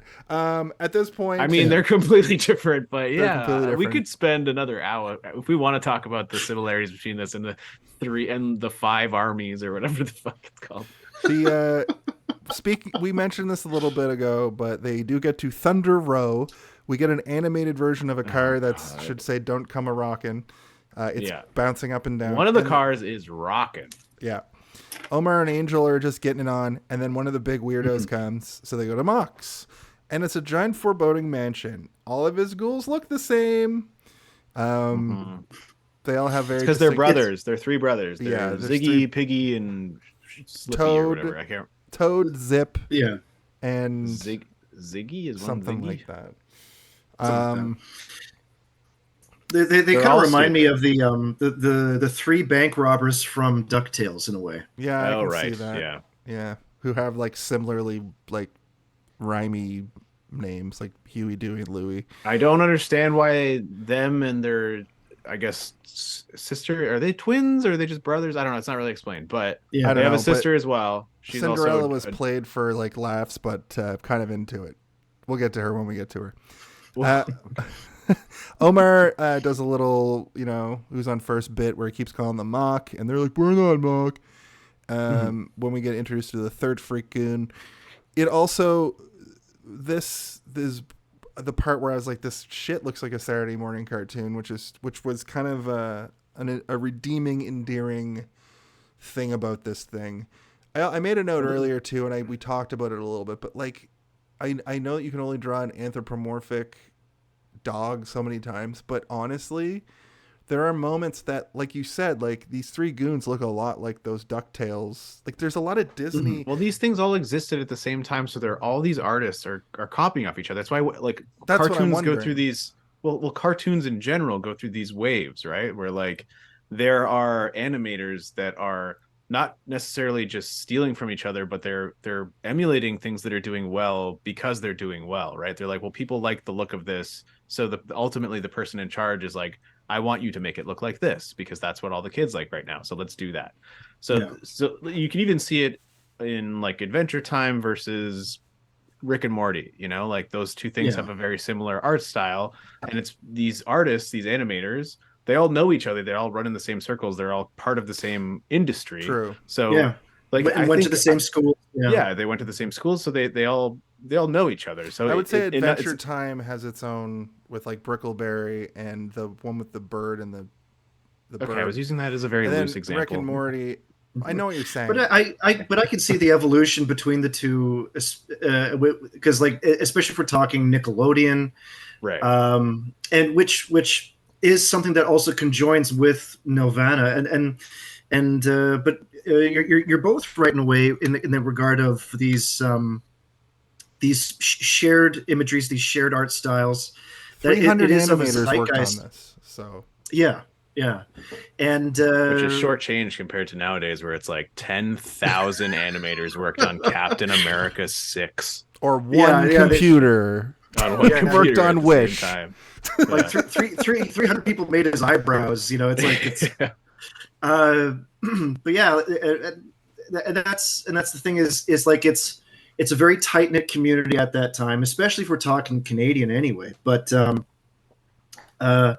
like you look at animation in the 30s versus the 40s versus the 50s, and especially when there's different people kind of captaining each of those eras, where like Walt Disney has marketed this look, and so the animators are going to follow that. And you look at what's his name, who did a lot of the Looney Tunes in the 50s, and then all of a sudden there's the Woody Woodpecker pantheon of animators all doing the same thing. Mm-hmm. So it makes sense, and there's a marketing side to it, but there's also I also feel a bit of artistry that represents a bit of that time, where like you look at 90s animation, a lot of it is like gross out animation, where it's like focusing on gross details. Like Ren and nostrils Stimpy. Or feet or book. Yeah, and Ren and Stimpy is a big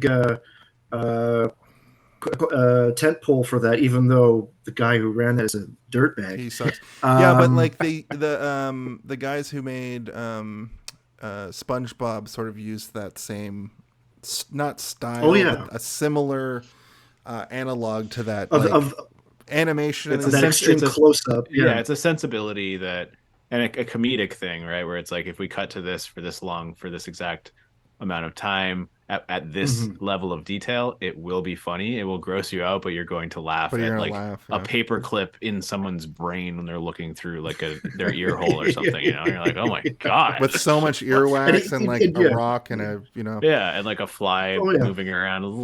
Just a little bit of chat. With the Foley as well. Yeah, and those things are of a time, and you can kind of see as they shift away from it, as we were talking about with Adventure Time to Rick and Morty, like you can see in like Over the Garden Wall elements of all those things kind of existing in that show, where there's hyper detail at the same time with subdued character design. So yeah, I think it's fair to say that like this is, and this is partly why I do enjoy the movie, is that it is representative of animation at that time. And this was their opportunity to do their own thing, even though it's still lending and utilizing what's existing. So there's certain things that don't necessarily break a mold, but it's still a nice little photograph in a way of what's going on with animators at that time. A little bit of the chat here is Leon27 is saying that it reminds them of The Great Mouse Detective, which I vaguely remember. And then they go on. But there's not even a mouse detective in this mouse movie with mouses rocking out. Mouse detectives. Great rock detective. They mentioned the Fleischer brothers. They tried to be Disney, and that ended up failing them. And then they mentioned that the animation has Don Bluth vibes and mentioned Chuck Jones. And then Drupal Chuck says, Jones guy, yeah. we were talking about animators working on, like a million animators working on one little thing. And in Metal Gear Solid 2, I guess the entire team worked on Snake's bandana because of that tracks though, because with video games as a whole, they're beast. When you're animating stuff, like apparently making a door in a video game is one of the hardest things to do because of the physics of it for whatever reason. Yeah. Just the way that tracking works, I guess. So Yeah. that's great. I wanted to, we got people in the chat. There's like, we had 12 people watching a minute ago. That's great. Thanks for coming by, everybody. We do this show for the people. We want people Not to bring us watch it. down, but I want to say that this scene where they first get to his house is the moment that I really, really could not stand Omar. Where I'm like, this bit is going on for a minute and a half, where he's pretending like he doesn't realize that they're not Mock, and they're confused. He thinks and he's like, why Bugs does he Bunny. keep calling me Mock? He thinks he's like, Bugs wait, Bunny. you're not Mock? Mock, you must be Mock. And I'm like, this is the worst bit, and they're all talking over each other, and I felt like I wanted to. My phone immediately started going up to my face, and I was like, no. Yeah, that happened. Get off TikTok. Don't go on TikTok. Don't do it. That was happening from this fucking movie. Like so I had to many watch times. this with a person, because if I have another person there, I feel more guilty looking at my phone, and I also I feel like I pay attention and I can kind of riff on the movie a little bit more when there's somebody there, and I can be like, what the hell is that supposed to mean? But then the redeeming moment is when Mock finally appears, and he appears like some kind of crazy Nightcrawler looking D&D villain holding a bottle of wine on one finger. I'm like, this is amazing. And he starts perving actually, I on think I had this Angel as my- too. Yeah. Well, I mean, he was Trent Bolton. perving on her from the moment he saw her, so he's just a The pervert, right? the note that I wrote here though, because I think this is the first time There we finally see him. Look at this. What the Look at fuck? that. I wrote, what the fuck animal is Mock? Is he supposed to be a rat? He's a clown. Or is he like? He's a Is he creepy from clown. is he from is he a villager, a mutated villager from the Animal Crossing universe? Oh, that's a good call. He's the villager if he went to like a Dark Souls universe or something and got really twisted up by the Dark Souls. Diamond. Yeah, I don't know what I couldn't figure. It's it like if they redesigned if the team behind Dark Souls and Elden Ring and Bloodborne redesigned Animal Crossing. Yeah. And this is what the village was like. This is this is Animal Crossing if it was Bloodborne, or if Yeah. it was If it was- Cyberpunk Yeah. 2077. If it was a Souls-like RPG. This is what it would be. So Mock wants to help them reach new levels of consciousness, also, which is also a red flag. And they're going to take them away while Mock takes. I did Angel like when to the they garden. like, I assume you like getting to new levels of consciousness. And then he's like, yeah, that's like all we do all the time. Yeah, we're musicians, man. You ever heard of that's funny. weed? That was a funny line. And then There were very few moments where I actually laughed at when the movie was trying to get me to laugh, and it was that one got me. There's a couple other ones which we'll get to when I get to them, but they hand them. But Sorry, I want to really underline how much I hate Omar. Like, I really fucking hate Omar. I love it. And again, it's like he's clearly flawed, but they never give us a moment of like a Han Solo charm or like anything. Like, he could have charmed those guards in some way and like shown that he has charisma, because it's supposed to be like, why is Angel like him even? There's never a moment where we get to understand why. No, he's she shitty likes to her him. for the whole movie. And even when she's not there, it's like even when she's in danger, he's not like, I'm really worried about her, until it's like everyone else is like, but aren't you worried about her? And then he's like, I guess, yeah, actually I am worried about her. But it's like up until that moment, he's like, fuck her. She likes Mock and not me, and I suck. And it's like, yeah, you do suck. This is why she does. Like, all of the things you think about Angel, we all wish Angel was actually doing, because you suck so badly, you piece of shit.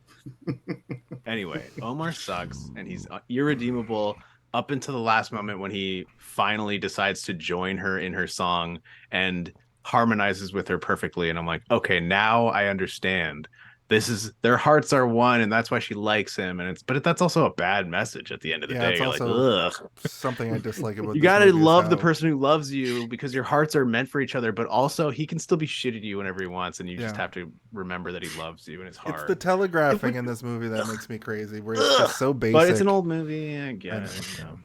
Well, and at the same time, to kind of give what you guys are talking about some credit, with some structure without it being so freelance all the way, to give it some structure would have been the band members would do well if only they worked together and they operated as a band, as a team, and then for them to go through the stages throughout the movie and have their moments of realizing what they need to do to open themselves up to each other, to work with one another, to be a band. And so they're finally a band at the end of the movie when they're harmonized together as a band, more than just Omar and Angel, but everyone together. And that would have so the movie, you could have structured things a little bit better along the way as you're introducing their characteristics. That's So, what I thought was yeah. gonna happen, and I was a little bit disappointed that the other two band members weren't part of that Yeah. unification and like the energy source to send the demon back. Mhm. Because it just all it really did for me was solidify the fact that these two are nothing characters that have nothing to do with the story, Well, and they're just there to be like, they "Boop, boop, boop, tease- I'm skinny and dumb, and I'm fat and smart." Yeah, like That's Stretch is an them. idiot. Like Stretch is a bad character, but like Alphonse or whatever, I wrote fucking Fatty for the whole thing because I didn't know what his name was. I think it's Alphonse, which they reveal later. It's Dizzy. Dizzy, yeah, Dizzy. But then his real name is Alphonse, that you find out later Yeah. when Catherine O'Hara is tattooing a fish with tits on the back of a guy's head or something. I can't So remember what it is. that a character mermaid. that's getting tattooed, that's Maurice LaMarche. Oh, okay. That because his voice did sound familiar, and it was very different to the rest of. Well, also Yeah. Magneto plays like 15 characters in this movie, and he's just doing like a John Wayne impression at one point. I'm like, holy moly, this is. And Oh, clearly yeah, they that- animated around that, to he give was it like, the all right, butt yeah. shape. There, let me Pilgrim. see your license or registration on cowboy. So- And it most certainly cuts awkwardly right after that part too. So yeah, you're like, what happened to them? Yeah, They're in a went to- tattoo parlor. at this point They in the went movie, to jail. Take my word on it. We'll get to that when it's very soon. But at this point in the movie, we get like a drug allegory sort of situation. Dizzy's off, still searching around. Like Dizzy breaks off for them at some point, and he's looking around. Omar, they give him the sphere that just hypnotizes them, but it doesn't they're not just hypnotized. They're like in a state of like euphoria. Like it makes them on like they're on acid or mushrooms or something, and basically it sounds like. Also, maybe one too many times somebody calls him fat in this movie. I Right. think it's very rude, and every single time his response is "fatty" or "fatso," like he's never been called it before, and you're like, "Yeah, it's like I don't like that at all." And it's like, you know what, man, I don't like that either. They're being really rude to you. Even like the video game calls him fatso at one point when his buddy is like playing the video game. It's like "out of the way, fatso," and he's like, "What? Like what the fuck, man?" I'm like, I also had "Whoa." a moment here where I was like, every time they say mock, it sounds like they're saying Mark with a Boston accent. Hey, Mark. Hey, Hey, Mark. Mark. Which isn't Hey, really, Mark, the park's it's car's not, parked far away, Mark. it's not really a critique. It was Hey, just, Mark, I can't remember where I parked the car, Mark. I parked the car over here by Mark. I was just having a moment there, and then I wrote the fat That was when one you were is- falling asleep, I assume. Yeah, You were I was having a fever dream. Is Mark Wahlberg in this movie? The fat one is still searching. Was a note that I wrote there. Yeah. Um, That's because they say, "Where's the fat one?" And then he goes, Yeah. "Fat one? What the hell?" but we get So rude. we get a cool projection effect of them like when they're tripping out. We get like It's like, cool- and then you also have everyone's tripping out at the same time, right? I assume that he uses some sort of like it's either real magic or it's some sort of like hologram technology. It seems like he just has like uber science or something, right? Where he's just got like projectors everywhere. Because there are times where he'll like go through a wall and then his face will come back through the wall and it'll be like the size of Huge. a person. Mhm. Yeah. Yeah.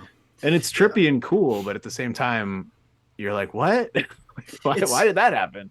it's not it's not really explained. I always took it as in like Mysterio proportions of like showmanship, where and that's the idea, is that he's struggling to come up with the ultimate show.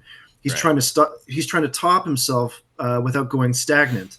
So he's constantly coming up with a bigger show to do. It has to be with more stuff happening, and it's one thing that's kind of hard to parse out with all the other characters talking, is that they're all kind of shrugging, saying like, Mark, who cares? Taylor Swift, that's kind of, whatever. I don't care about that anymore. Exactly. And people want something new, and so he's struggling to stay relevant, and he's going to desperate measures of summoning a demon to do so. Well, that's what makes him more interesting, I think, than any other character in the movie. But also, like, even just as a villain, that's kind of interesting. He's not just evil for the sake of evil, but it does get to that point, right? Like, he slowly devolves throughout the movie. He is trying to resurrect his career. It's not dead yet, but it is dying, and he's aware of that fact, and he's not blind to it. So he's like, what do I do to reinvigorate it? I'll create this show. But then as it goes on, he starts to realize, like, oh, I would rather destroy the world than fade away into obscurity. Like, I would rather the world doesn't exist than me not exist in a world that does, which is that's kind of cool. And I like it, but the rest of the movie doesn't really, it's not as interesting. It doesn't help to establish that for sure. Yeah. But it also doesn't help to make you worry about stakes and everything, because you don't really, they spread the other characters too thin, even though there's 4 of them. You could potentially have more interesting things going on, but because it's not fully defined. If when the demon comes, is that bad for the stadium, the city, the world, the universe? We don't really quite know.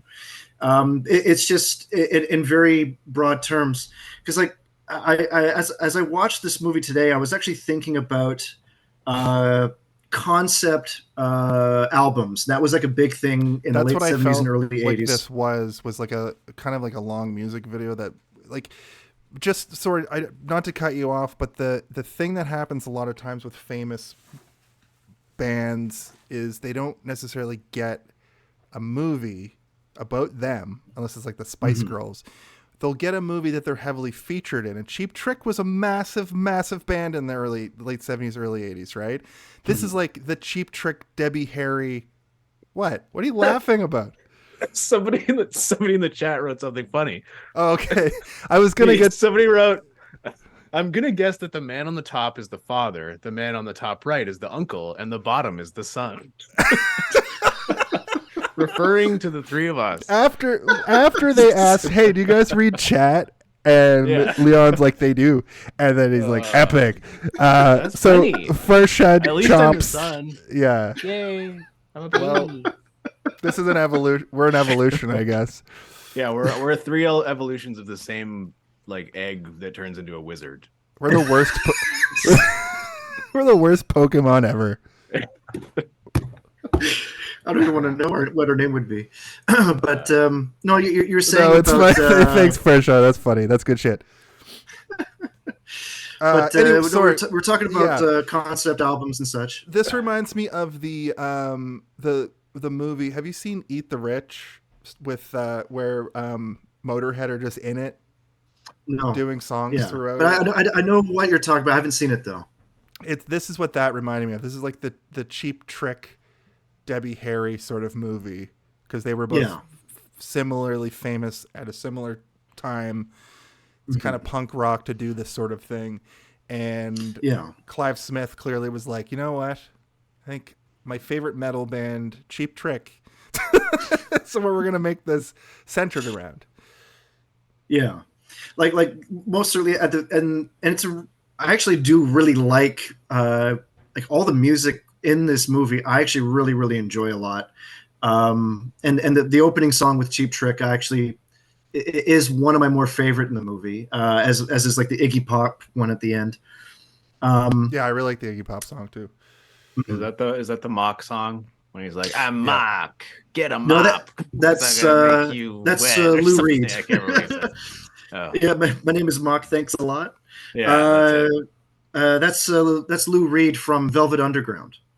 Yeah, and no, the I think it's called "Pain and Suffering." The song at the end when the demon comes out. Hmm. Yeah, that's Iggy Pop. But so yeah, with like a concept album, like the song by Styx, Mr. Roboto, that the album that comes from is actually a concept album telling a story about somebody escaping a robot oppression in the future and such. So I kind of look at this movie that as they were making it, they were starting with this one idea and gravitated away and wanted to do something more of a visual concept, but it was not strictly structured, and so it does go off the rails. And I was thinking of Tommy, something like, well, this isn't like a full-on musical. I was thinking about Tommy a lot during this as well, which is another one of those sort of situations. Also a movie that seemed like they just made it as they went along. Yeah. And sometimes that works out and sometimes it doesn't. But you do have to have some skeleton happening, and when it gets to the fleshier parts, that's when you can have your moments of inspiration and creativity in the moment. I kind of wish, not to derail your thought, because I think it's important in terms of structure, but the structure of this movie was one of the weakest points for me. Yeah. Specifically because the middle chunk in Nuke York City. I thought you were going to refuse to say it, but anyway. It's hard to say. There's too many hard K's in that. Carnegie Hall. Carnegie Hall or whatever, and Radioactive Music Hall, and it was just too much. But I thought that was Radio Mutant or Radioactive Mutant Hall or whatever. Anyway, whatever it was a pun, and it made me go. Ugh. But why do you hate puns so much? Why do you hate fun so much? I don't hate fun. I hate puns, and I hate bad puns, and I hate puns that aren't funny. If it was a funny pun, I'd be like, excellent work. I liked Carnegie Hall. I thought that was smart. Anyway. Okay.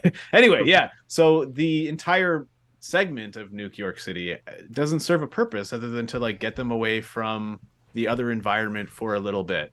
And hometown. they didn't have to do that. Which they is a play on the entire hometown, thing, obviously.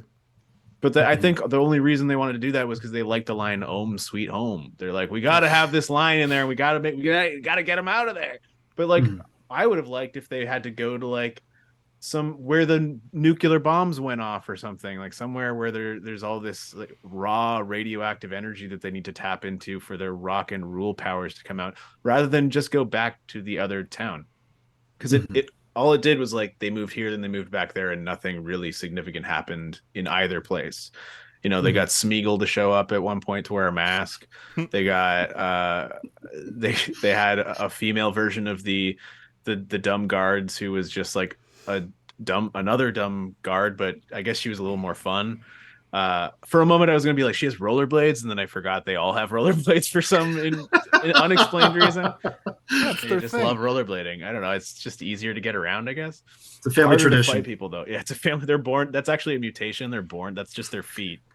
They've got roller skate fever, Doc. I think we should just detour to the chat for a second before we get to that thing from skate fever. Fresh and Chops. I want to just Leon 27, you're 100% correct. They did Star Wars Holiday Special and this movie around the same time, Nelvana. And My Pet Monster. We mentioned Beetlejuice earlier, something they did. Some intern had a field day with the names, and you hate puns. Before this, I don't hate puns. Romeo, I do not hate puns. But it's a 0 and Julie 8. And Steve, why don't you read what Fresh and Chops has so fucking good. I should read that? I haven't read it yet. Okay, I can read it as I go. Maybe I'll laugh out hard. Yeah. If I had to guess your guy's name and age and job, man on the top left is named Mick Greenwood. He is 45 and a goofy driving instructor. 3 days a week, and the other 2 is a pizza delivery man. So is that referring to Jason or Tim? Tim? I don't know. I like pizza. I mean, yeah. Vampires are totally real, especially if you count Dracula. Oh gosh, no, no, what's happening to the chat? That's amazing. That's funny, Dribble. Guy on the right is Al Martin, is 37. Oh, and he runs his own bowling alley and also stands on top of a water slide saying, "Yep, next person." I guess that's you, Jason. Guy on the bottom is Matt Collins, 25. 25. A comic book store employee 3 days a week, and a cigarette and cigarette sales 2 days of the week. Okay. Well, you got our ages pretty close, except for Bottom. But you know. But also, Bottom is my nickname. And you are a comic book store. Cigarettes for Bottom. Oh my god. This is the best. I have worked in a comic book store, yes. Bottom son. I'm gonna do some plot here while that breathes. Matt Bottom Collins. Toe takes Omar and Stretch. Oh man, and I wish Omar's name was Matt Bottom Collins instead of Omar. it would have been better. Yeah. Toad takes Omar and It would have been top bottom. That's what I would have called it. Stretch and starts opening up some sort of mechanical thing. Then Fatty and Omar and Stretch get thrown in a car, and then this is when the metal Zeppelin thing starts opening up. The car that they're jammed in by the goons, they push that down a hill, and while they're going down a hill and they're almost crashing into people, this crazy, it looks like a Zeppelin out of like Metalocalypse, like the Death Clock TV show. Like it was such a weird juxtaposition between this like wacky Looney Tunesy kind of like, oh, is the car gonna hit somebody? Oh, there's an old bag lady, and every time they smash into something, an article of her clothing falls off, and then this like looming death juggernaut. They go back to ohmTown, and then the boys in the car go flying into I thought it was sewers. But it was actually a fountain, it turns out, and that knocks them back. And then immediately wait. It's the same fountain they crashed into the first time, right?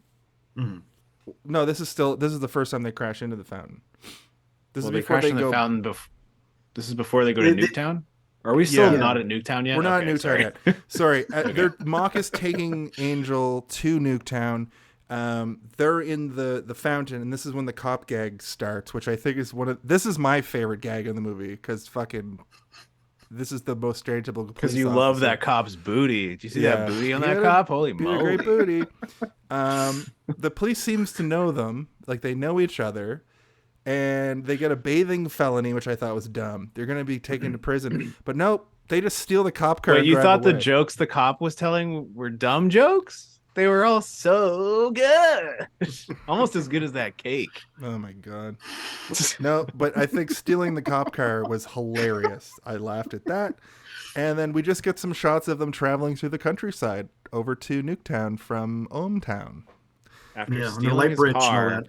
which never really comes up. Like, you'd think he would be able to radio somebody or, walk to the police headquarters and be like, hey, they stole my car. Because they later steal his car again. Yeah, but we must assume it's a that was the car. joke. That was the setup and payoff. That's the best setup and payoff in this whole fucking movie. That's a setup and payoff. Yeah, it's setup and payoff? Sorry, setup and callback. I guess it's just the same joke happening again. But it's funny. Yeah, it's funny, I guess. But here's something that I noticed. It feels throwaway that they're just traveling through the countryside, but it actually is kind of world building, because it does show these like ruins around that are sort of dystopian, and they look like a future that was destroyed and then rebuilt on these mutants, which I liked. They get to Nuke York, and I have to say though that Nuke York, when you first see it, becomes so dark.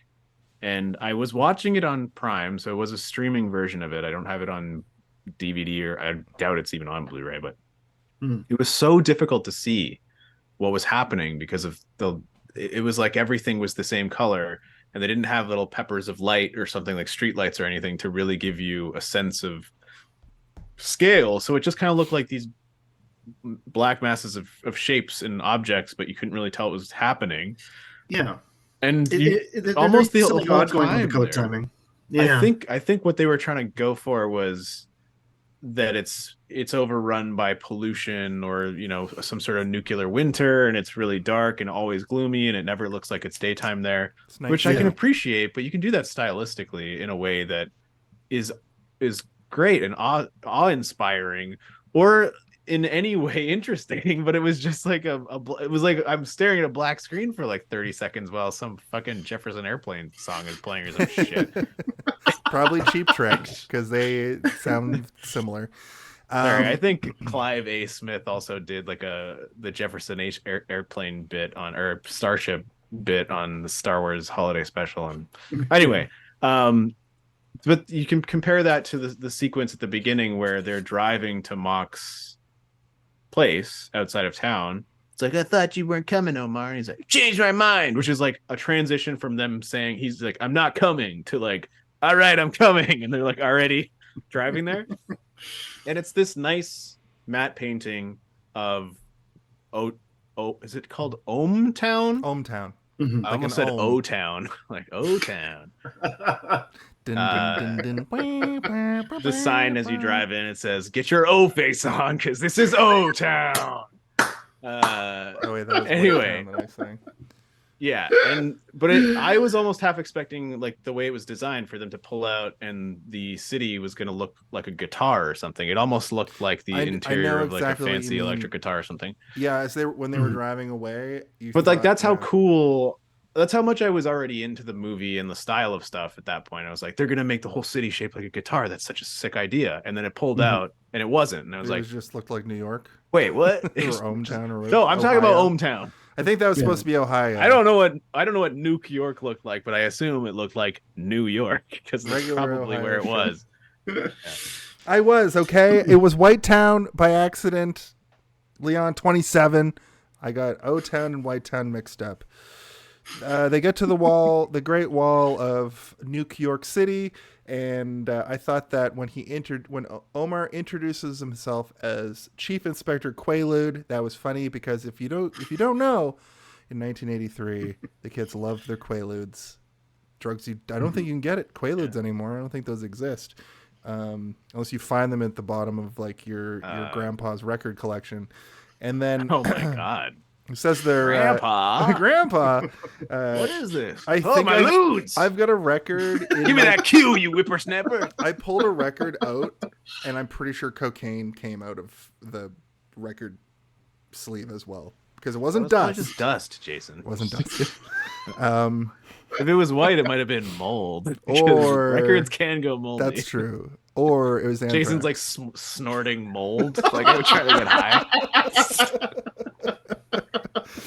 I thought it was something else. Not the worst thing I've ever swear, he's snorted got trying to get mushrooms high. growing out of his fucking nose. Omar, Chief Inspector Quaalude says that the other two are scientists, and they're there for a border check. The city's closed off, and they immediately get busted for that. And that's when you guys were talking about earlier that Magneto does that like weird John Wayne impression, John Wayne. which I actually like. let me see your legs when they're right off. I actually Pilgrim. perked up for that though. Like I was like, this is a weird reference. Mhm. Well, it was the early '80s, and John Wayne was still kind of like, yeah. it was one of So- those things where Pilgrim. Jack Nicholson wasn't really an impression that people did yet, Mhm. and John Wayne definitely was. But interestingly yeah. enough, Borat was an impression that they did back then. It's like foreshadowing. Sorry, I remember watching the movie, and I was talking to my partner, and I was like, what accent is this supposed to be? Like fucking Kazakhstan? It sounded like French. You remember those like those like the Bing Bong brothers or whatever? We're like, we are the Mario twins, and we love to. It's like, I'll go to Earth. Oh, from or like whatever. Newgrounds Day and like Yeah, Newgrounds like that World weird days, yeah. voice that was like a big thing back. It sounded like that voice. I was like, what is this? 55. It's 55. Yeah, I can count all the way up to 55. That's what it reminded me of. We move over to now Angel getting tossed in jail. We meet the female goon who comes down from the vent for some reason. Her name is Cindy, which we find is short for Cinderella. And she loves roller skating just like her brothers and being a new woman because she is ahead of her time, I guess. She's built like the bros, except she's got a short skirt on when you're always seeing her butt and other butt. Her great butt. And then she's got Laura Croft boobs because they're like the early Laura Croft boobs because they're like the triangular. square titties. Yeah. And pigtails, and she's dressed sort of like one of those waiters or servers from like a roller like an old 50s diner. 50s diner where they would roller skate up to your car and hook it on your window or whatever. And be like, here's your shaking fries. She says something really gross about Mock here that made me say ugh out loud. And she's like, Angel's like, I'm here because Mock brought me here to like be the voice of his like machine or whatever. And she's like, you're a little dated for one of Mock's girls. And I was like, oh no, there's been others and they were young. So we're painted a picture that Mock is fucking disgusting. Even more disgusting than he's Wait a minute. You're telling me the Mock's disgusting? No way. But then that's when I wrote, what are they doing in this movie? It's like kinda adult, but kinda for teens. Mm-hmm. Well, I think this was this before R and PG-13 were separated? I think it might have been. I think it might have been. But 14A was around. No, 14A is like later. So it's this also might have only been in Canada.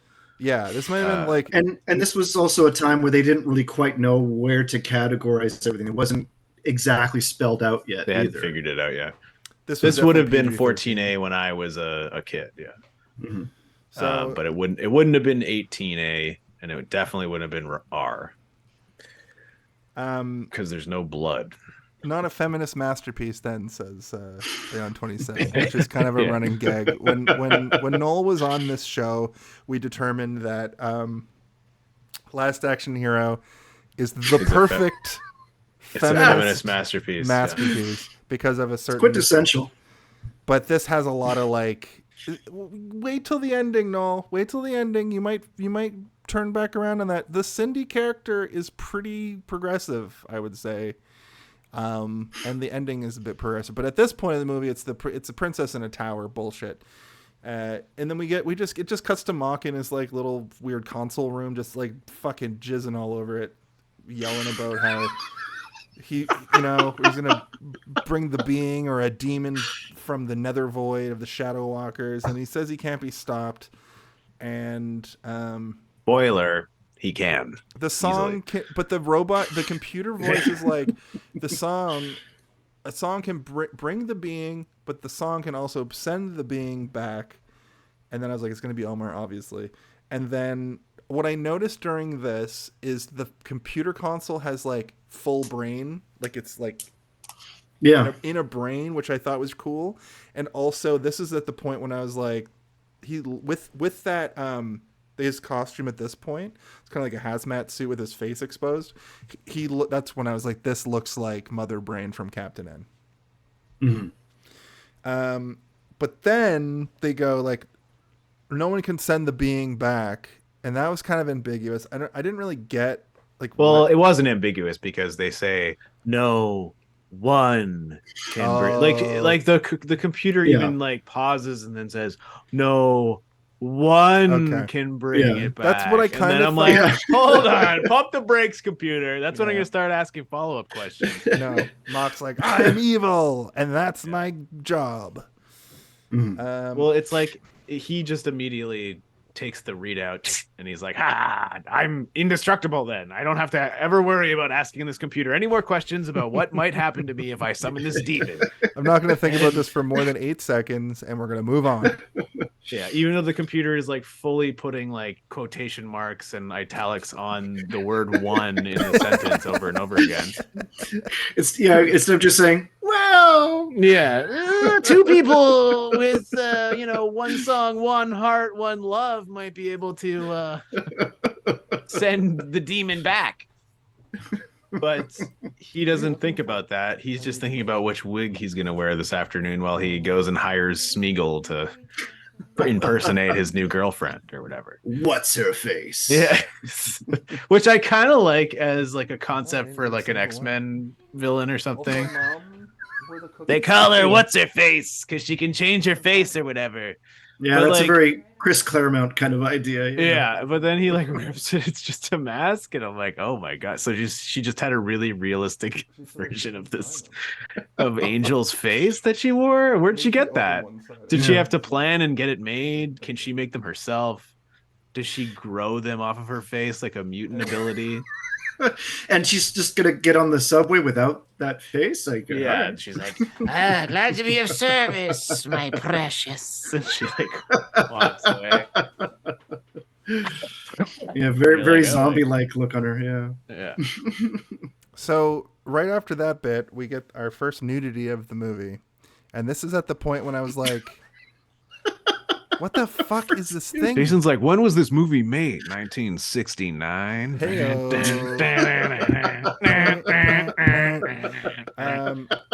But the nudity is like the tattoo on the back of the guy's head. Yeah, and he has a big head. His head is It's huge. Gigante. A lot of landscape. Yeah. Also, I think he has like a weird back head mustache or something. Isn't like he has like it's something weird about his hair. It's a little tough to hair in the back. Yeah. Yeah.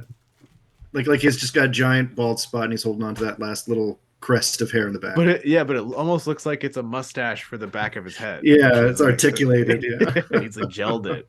He's put some And- wax in it. Yeah. And he has a harpoon leg. He has a harpoon leg. That's real. And this is when we meet Catherine O'Hara. She's the Aunt Edith, the tattoo shop lady who helps them out because they're like running around the city, and Angel and Cindy are running around the city, and it's kind of this is another one of those points where I'm like, it's just confusing about what's happening, and Yeah, I mean, I had to vocally work it out with the person I was watching it with in order for us to both be like, this is what's happening, right? And they're like, I think so. I'm like, you tell me what you think's happening, and then I'll tell you what I think is happening, and we'll see if we both kind of match up. 3, 2, 1, go. And then we're like, hot dog on harpoon leg. Yeah, okay, yes, we know that. We know that's happening. winged heart $14.95. Yeah, they need to find Cinderella because she has the tattoo of the Mook's siblings, and she might be able to figure out where Angel is, but Angel's with her because they snuck out of the tower, but they have to be back by midnight because she's Cinderella. Is that why she's called Cinderella, or is that I guess is her so. name Cinderella? Is that just a nickname? I don't know. So that's sort of what's happening in the tattoo parlor, and the head tattoo guy hears all of this, and then he's walking down a hallway, and it's following him, and then he gets on the phone and basically drops all this information to one of the mooks. But then one of the mooks shows up and kills him, No, he kills him through the computer. or kills him Through through the the phone. computer or through the phone. Yeah. It's like some weird, like Batman style shit where he's like, "I have an electric device installed in every telephone around Nuke City." That literally happens in The Fifth Element when Gary Oldman kills his Yeah, he henchman blows I over the thought phone. it was Yeah. familiar. Yeah, Yeah. And speaking of, actually, the whole Zorg does seem like he might have some sort of technology that can blow up any phone that he's talking to. Though these mooks, I don't know. I don't know about these mooks. But quickly going back to what you're saying about how the look of Nuke York, it's difficult to parse out what exactly is what and where. The parts where like you're in Mock's tower, that's all silvery and white and it's above the pollution. That's like another thing that I kind of, when I was watching it, I was thinking, oh, it's kind of like Fifth Element again too, where they do that in the New York City in that movie, where there's pollution below and everything's nice above. So what you're saying is Fifth Element was heavily inspired by Rock and Rule? Totally ripped off this movie. Yeah. Ripped it off. Steve's favorite. Well, I mean, famously, Fifth Element's inspired by a lot of heavy metal stuff, and That's a good point. Maybe it was a bit of that in there. I Yeah. feel like this was a bigger movie than I'm giving it credit for it, because there weren't a lot of these like adult-ish animated features from the era. Like you said, like it was only in a few theaters, but it was in theaters. You know, like it was that yeah. level of film. it got past the door. But I think there But it was is a, truth it to was what a you're door saying. guarded by armed guards, and they had a whole lot of drugs in their satchel bag, and they were nervous, so they just kind of threw the movie through the door and then backed off and didn't really try hard to. Didn't like the original cut of this movie get burned or something? Like it got like burned in a warehouse or fire or some shit. The existing original copy of like the Canadian version of this did get destroyed, and so when you're watching the Canadian version, it's like the most restoring done from I think a VHS copy. Right. So it clips from like 4:3 to different aspect ratios. That would be so annoying. And I'm sure the animators are probably like, God. It's almost tragic to kind of watch it like that because you're just kind of dreaming of a world where you did have this version aspect ratio. Yeah. Because for a while there was an online project of people trying to say like, is there any reels or copies that anyone can find of this? And I don't think it has been found. Somebody go to Transylvania and search the salt mines for some sort of copy of Rock and Rule that might exist. The Transylvania from Rocky Horror, though. yeah. Pennsylvania. Anyway, and so that's when we kind of really get a full feel of this gnarly club scene when we all start kind of all the characters are meeting there, and we get the awesome Earth, Wind, and Fire song, and then there's also another song that plays there. Yeah, which is just an Earth, Wind, and Fire music video, and it's a fantastic Earth, Wind, Fire song. But there's all sorts of stuff going on. But we also get another drug thing, which this is one thing that I've always thought was weird, where in the beginning of the movie, they make their drug reference with these orbs for them to expand their consciousness on, and they just get zapped in the brain and get into a state of euphoria. Whereas in the club, it's almost like out of Fear and Loathing in Las Vegas, where there's just a guy wandering through the club shouting about drugs. Yeah. So is there with this one, where there's this guy with spiraling eyes carrying around like and talking about all these different drugs that he has on him. But there's also people like, it seems like this room is full of every type of drug that they tossed around the writer's room, being like, well, how would you do it? It's like, well, it's in a sugar shaker and you have a straw, but the straw also is part of the drug, so you sniff the entire straw up into your brain. That's another part. It's like it goes right from the like nudity on the back of that guy's head. I know it's a tattoo, but it still was like breasts with nipples, and then a drug sequence where a guy has like a thing of drugs that flies all over the place, and then we get a thing with like Stretch runs into a girl who flashes him, which isn't, we don't see anything, but like it's implied nudity. And then every girl in this club, and even the girl at the club at the beginning, their nipples are protruding. So it's like, it's not like super overt, but it is like an implication. I think if you have every single like character with breasts have erect nipples in a dance sequence, that's pretty erotic. It's not if you were like a 13-year-old boy watching that, I could have at 13. Holy moly! Can we rewind? Can we have a bathroom break? And this part, more than any other part of the movie, as far as adult animated comedies go, this whole sequence reminded me of Fritz the Cat. Now, if you've never seen Fritz the Cat, that is like an X-rated comedy. Like there's full frontal nudity, it's there's sex, a porno, it's basically a weird porno, but it also is like a really funny, weird movie on top of that. So, you know. Well, we also got to mention Banana Man. Banana Man with his banana belt. Come on, Banana Man. That's all I wrote. That's when I needed a bathroom break. I was like, wowie, zowie, look at this Banana Man. He basically has a belt that has a bunch of bananas, like it's like a grass skirt, like a, and he's like dancing. But the movie tricks you into thinking it's a lady, and then the guy pans up and he looks, and then it turns around and it's like a guy with a mustache, and he smiles. But if you look down at the lower edge of the frame, you can see that there is a banana that's curving this way. And it looks like a wiener, and I was like, oh, they snuck in a wiener. Yon 27 says implied nudity is the best kind of nudity, and honestly, I was slightly titillated by the erect nipples, and I'm not afraid. Well, I can't wait to talk about Showgirls, because there's a whole lot of implied nudity. There's a sex scene in a pool I might have to pause the movie at. Anyway, You shut all the blinds in your apartment. Like, I hope no one else can see through my windows right now. yeah. It's Gee whiz. And then all the Stretch, subtlety of a frying pan eating the head in that one. Stretch fully Saved gets by his... the bell, more like saved by the boo. Heyo, Jesse Heyo. Spano, the biggest feminist on TV of the 90s, does a fucking skin flick. Yeah, but when you watch the movie, you'll see why. It's very artful. It's not. Paul It's- Verhoeven, man. It's a He Skinamax knows movie how that to he put in respect theaters. women, right? Ugh. Showgirls. Okay, I want to see all of it. Why did you pick that movie, Noel? Like, that's what I want to know. Noel's like, obviously we're going to talk about Showgirls for my movie. Anyway, we'll get to that when we get to that. We're going to pull that We one have two apart, Paul Verhoeven movies, and it's like back to back too. I think. yeah. Anyway, Stretch gets his For another nose week. fully stuck in Screech. I thought we weren't talking about no anymore Stretch Saved by the Bell. Oh, in Cindy's butt. He goes full face first into her butt, and he sees the tattoo that was mentioned earlier. The heart. he with also wings. goes face first into someone's breasts, Boobs at one point. and also into Banana Man's butt. Yeah, This guy he's just Sniffing like around. stumbling around, and his face just happens to be falling in everybody's parts.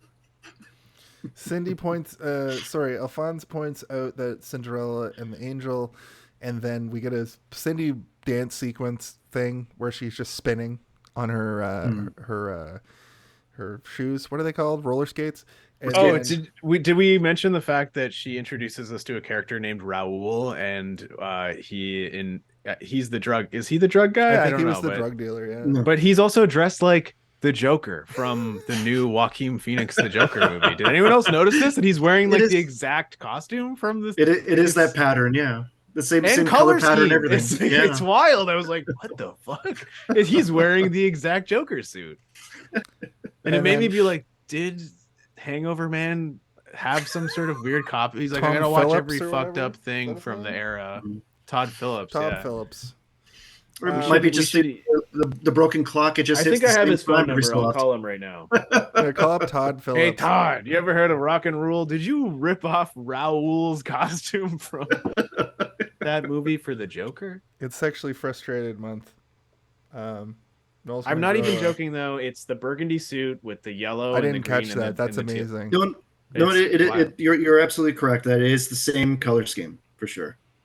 Maybe a common. And it's suit like a of the weird era. 70s suit, and he's got the Yeah. little nose like the Joker. Like a has. clown, It's- yeah. it's Like wild. the joking man. He looks like Joaquin Phoenix's Joaquin Phoenix. the Joker. Zhao Quinn's Joker. Yeah. So Angel like bounces. She's like, all of this is too much. And she goes into an alleyway. And this is another one of those like bits that is like set up and then revealed, but not in a way that's like fun, in a weird, like hits you over the head with it, because she goes into the alleyway and then Omar follows Angel into a dark room, and then Mock is there. And then it's like, Mock is now torturing Omar by pretending to be Angel, and it's like a weird dream sequence slash, like, obviously it's an illusion. He sees Mock like pull Angel's like head, like her skin of her head off to reveal like a gross disfigured thing, and it's very trippy. That's what's her face. Yeah. That's And- what's her face. Like when we keep saying that, we're not making a joke because we can't remember what her name is. Her character's name is what's her face. And then Mock, And she looks like Smeagol from Lord of the Rings. Yep. And when she leaves, she goes. And it's, no, I'm like, I feel this like does have a this Home is- Alone of it all. We haven't gone I to feel it like yet. Peter Jackson also watched this movie. Probably. We haven't gotten to the Home Alone of it all, but that's Yeah. sort of where we sort of do that at the end now.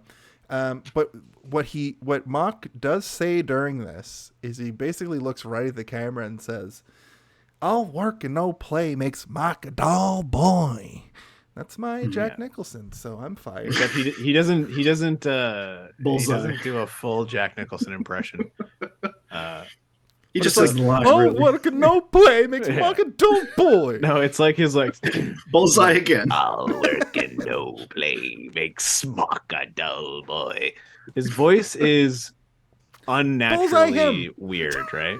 Mhm. And I always thought, because the Magneto of it all. That's how he talks as Magneto as well. The new segment we're doing. Magneto. The Magneto of it all. Of it all is like he sounds so much like Magneto in this that's how I immediately knew that it was Magneto's voice. Like within seconds, I was like, but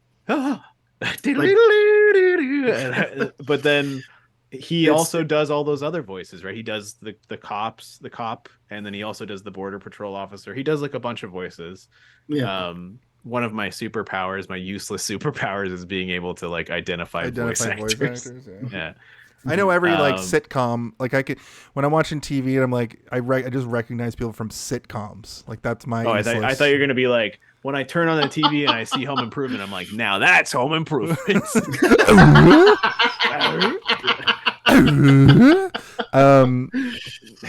It is now. We've hit 10, so I'm just gonna get through this scene specifically because I thought it's stupid.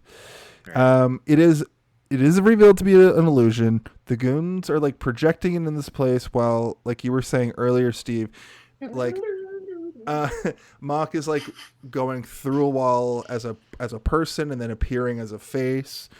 But Angel is like talking to Mock here about like how she thinks this is all terrible, and she sees the boys and Omar once again trapped in another pink sphere where they, they're drooling and bad. And he's basically like, if you don't come with me and do this show in New York City at Carnegie Hall, I'm going to kill these boys. If you come with me now, I'm going to let them free. And she's like, fine, I'll do it. She lets them free, and they're drooling morons again. Like just basically the same as back in the foreboding mansion. And it doesn't show what he did to them. They just have like weird red pupils. They're just in the sphere this time. Like, and the other one, what's his name? Barfy like starts taking his pants off or whatever, and you're like, what are you doing, Barfy? Put your pants back on. And then we get Barfy the Vampire Slayer. So I actually had a reaction here to this where they go to Carnegie Hall and it shows a cool poster, a really cool looking poster, and I was like, oh man, we're gonna get like a crazy like first concert. Like it's like if you look at how superhero movies go, it's like the villain wins but doesn't fully win, and then there's the final showdown. They should have at least animated a minute of this just to show that it failed successfully in a way, because what happens is it just cuts to the next scene and it's just like a news broadcast of people being like, I went to the concert and the being appeared and destroyed everything but didn't fully destroy everything. And I'm going, what? Like, what? And you think about it in your mind's eye, you imagine, wow, that could have been a really cool sequence. That could have been a really cool the demon half appearing and destroying a stadium or whatever. Yeah. Yeah. And the whole city, actually. Also, was that the mock musical moments supposed to be the performance, or am I mixing it in my mind? Like when he's like, my name is Mock and I love to fuck or whatever. No, it just skips. It just shows the poster is the performance. And then it cuts to the news broadcast, which is short. And then it cuts to him being like, I almost had them. I almost had them. Oh, right. Yeah. And he's like, if it wasn't for you pesky kids and your dog, I would have got away with it. And it also like it shows like clips of stuff that hasn't happened in the movie yet, which I think was supposed to be. So she's already gone through the summoning process once. Yeah, that's when she learns more so like what is actually happening. You know how in like old cartoons and you'll get like scene missing. Yeah, can you say what Noel just said in the chat, please? Well, Noel said do it again in an Arnold voice. I don't know what that's referring to. It probably was at some point one of us was doing a voice. But then the next message is Nuke York, but the O's are boobs. like emoji boobs. It's that's like funny. Bracket, period, bracket, bracket, period, bracket. York. Or a butt with butt dimples. I think it's supposed to be Boob York. I think it's also Boob York would have been so much better than Nuke York. Yeah. So the beast materialized somewhat, but it turns out that they have to go back to Ohmtown because Ohmtown has the juice.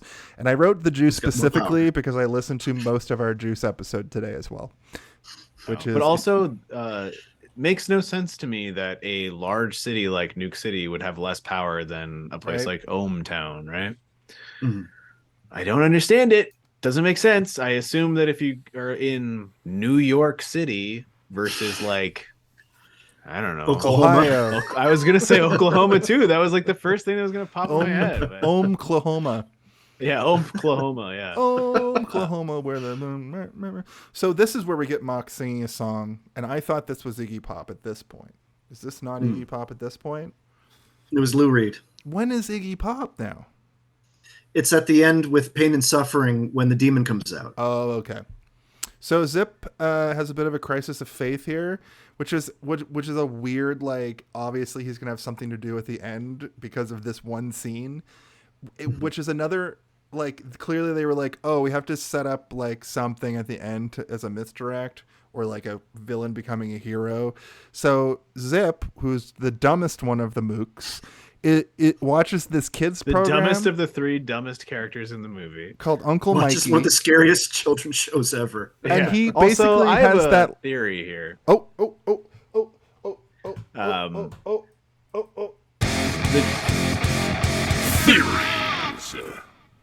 This is my theory. That show was either left to the last minute and they forgot that they had to animate that show that he's watching. And they're like, oh, fuck, we forgot to animate Uncle Mikey or whatever the fuck it's called.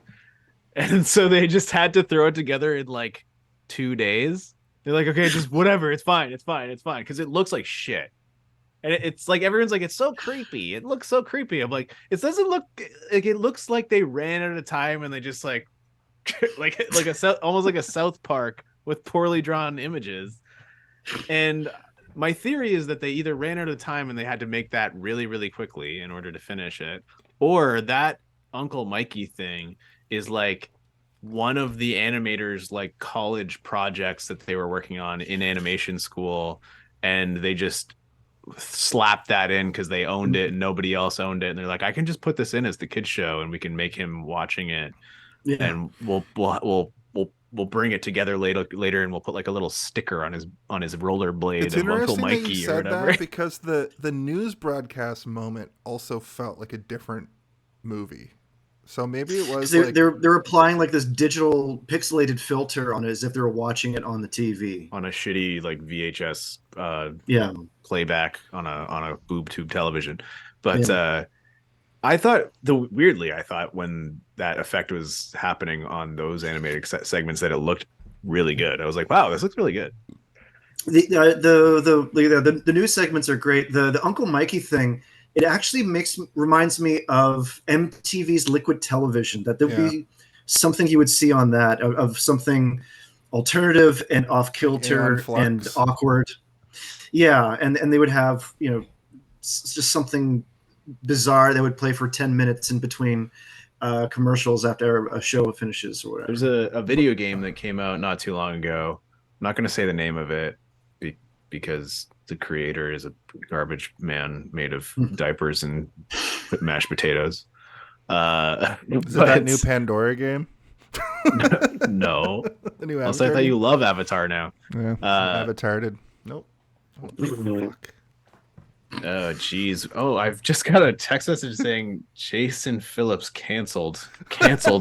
Double canceled? Triple canceled. Holy shit. Canceled. God damn.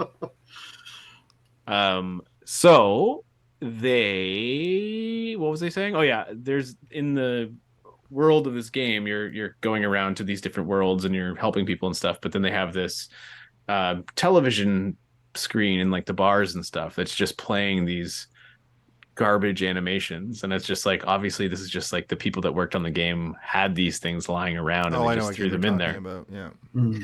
And I like that, but at the same time, it's it's supposed to be a kids show in a cartoon movie. If it was peppered in and set up along the way, that like he's learning about morality, and good and evil, and when it just comes out of nowhere, and it. Yeah, I feel like before we get to the end of the movie, we better have this part in here where he has a lesson. Because it was almost confusing, but like I understood what they were doing, but at the same time, I could see how it would go over a lot of people's heads, being like, "So wait, why did he just jump in front? I thought he was a bad guy."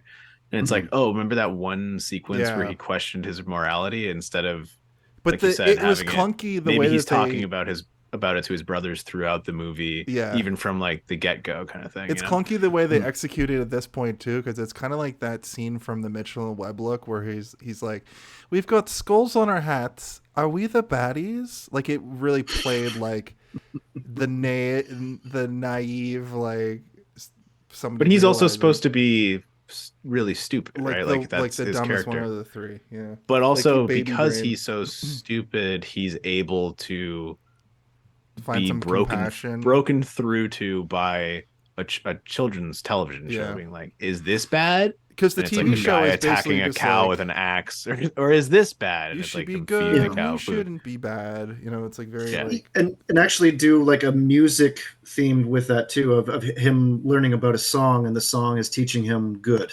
yeah. But also, if versus you're gonna evil. go as dark as they did with that show, maybe show him the character in the TV show doing something evil that is something that he literally did, like earlier. Yeah.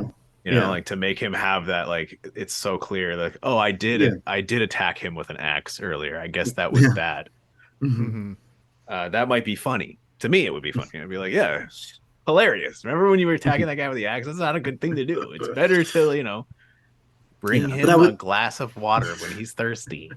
that would be bone structure, which is something this movie doesn't exactly have. Speaking of, immediately the next scene makes no sense either because Angel tries to like trick Mock by being like, "I'm on your." If I didn't analyze this scene correctly, please tell me if I'm wrong. She tries to reverse psychology Mock to get him to be vulnerable. And what was she going to do? Just like reveal that, oh, actually, I'm going to destroy you. But he immediately sees through it and chokes her out.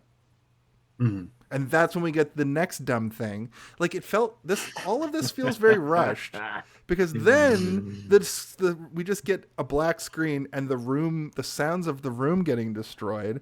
And then just him, a light shines on him and he goes, oh, she got mad or whatever. I didn't destroyed mind the that room. part because I liked that it was like showing all the wigs that he's worn so True. far in the movie. Yeah. I was like, that's kind of fun. But also, they were in an airship in the room that is all windows. But now they were in a supply closet. But now it's like dark, and it's like, did he somehow close all the windows? Does he have a button to close all the windows? I don't understand. Those types of cuts are very jarring, but you still get what's going on. So like I don't, it doesn't make me be like, oh, it just makes me be like, I guess they didn't have enough time to fill that with something more interesting, right? Well, no one wants They probably to know, got their key shots, they got their key information, they got the things they needed for the scene, and they didn't have the 30 seconds of extra animation to have them have a tussle, which is disappointing because there isn't a lot of action-y sequences in this where they can really show off their ability as an animation studio. Did they make up the movie chronologically? That's a good question, Noel. Or did they bounce around like boobies? I had to put in a joke there. But a lot of things feel like maybe they just animated a scene and then they're like, well, we spent the money on this scene, now we have to animate it and put it somewhere in this thing. And some of these scenes feel like, I wonder if there's cutting room floor scenes that they half animated of like the Carnegie Hall massacre or like whatever happens during this moment, or a little bit more backstory with Zip being throughout the movie. Like you said, like maybe he's questioning, but you said that they like chopped and reworked this movie a bunch of times. You know, that old like the movie, half the movie gets but you can't like reshoot scenes with an animated feature. You have to you have to go back and animate entirely new which things. is so much more money, right? And I think on 2D animation they really don't do that like at all because with 3D animation you can a lot of the times you can reuse assets. You can still do that in 2D, but not to the extent that you can in 3D animation. Yeah, like matted backgrounds and stuff like that is one thing, but to reanimate character stuff, like Don Bluth era Disney, yes, because that was famously the Xerox era, where they often did that and to effect. But they also would have the budget to do it as well, right? Like, yeah, it's a very different beast with that. Whereas with this, like to not backtrack too much, but like the whole Carnegie Hall thing, where there is nothing that happens with the Carnegie Hall shown to us, but we're shown the demon, we're shown Angel on that strapped to that pedestal and all that kind of stuff from the end of the movie. We're seeing glimpses of it there, and I kind of took as they were running out of time. They couldn't do both, so they had to choose the end and splice and overlay onto the Carnegie Hall montage, and then call it a day. I have literally done animation to a degree, not to this degree, but to a degree, and I have run out of time, and I have done the exact same thing where I'm like, I have all these images done, I need to fill space, so I'll cut a bunch of images that I already have. I'll essentially like butcher them up and then use things to try and make new things in order to complete something that I just don't have the time for, right? Doesn't look great when you do it, but you can do it. Oh yeah. Like if you pay attention to Hanna-Barbera, you realize how why all those characters have collars. All those characters have collars for a reason, like, so that the body stays still and the heads do all the animations. I have a collar to hide my gross neck. Yeah. Spider-Man, 60s Spider-Man. Yeah, it's the always reason him, like, that we didn't give like him this, and his head is just maybe moving a little bit. The bottom of his mask is moving. Yeah. Or why Newt finds the sword for Herc behind every bush in the old Hercules cartoon. Like you have to be resourceful when it comes to this stuff, and it's heartbreaking when you're watching a feature-length movie and you're relying on pacing that it should be providing you, and something like that is jarring. It's also wild though, because this movie had 2 years that it potentially could have been additionally working on. They started the movie. Developing this movie in 1978 also.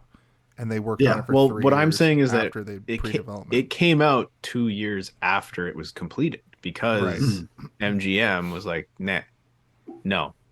And like 3 years to do an animated movie is enough time, but it's not a lot of time, especially when it's a small studio that has only done sort of short things for TV and stuff like that. But if they were given that 2 extra years, imagine what they could have come up with. Imagine the filling that they could have done to make this movie better, and to like go and polish and make the stuff that doesn't look quite right, rather than being like, no, we're shelving this unless we can get James Dean back from the dead to voice Omar or whatever. Because that's who they wanted. Because like the two people that I don't really find too much information from in regards to this are the other two founders of Nelvana. Because there's all sorts of Clive Smith stuff. Dave Grohl. Kurt Cobain, Chris Novoselic, and Pap Smear.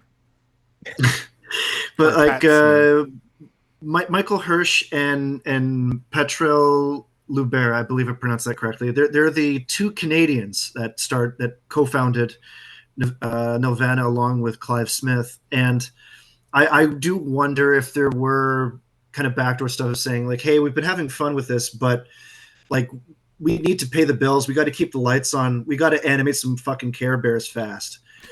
And, which is another one that was like copy paste. Yeah. And we got to get back to what butters the bread here.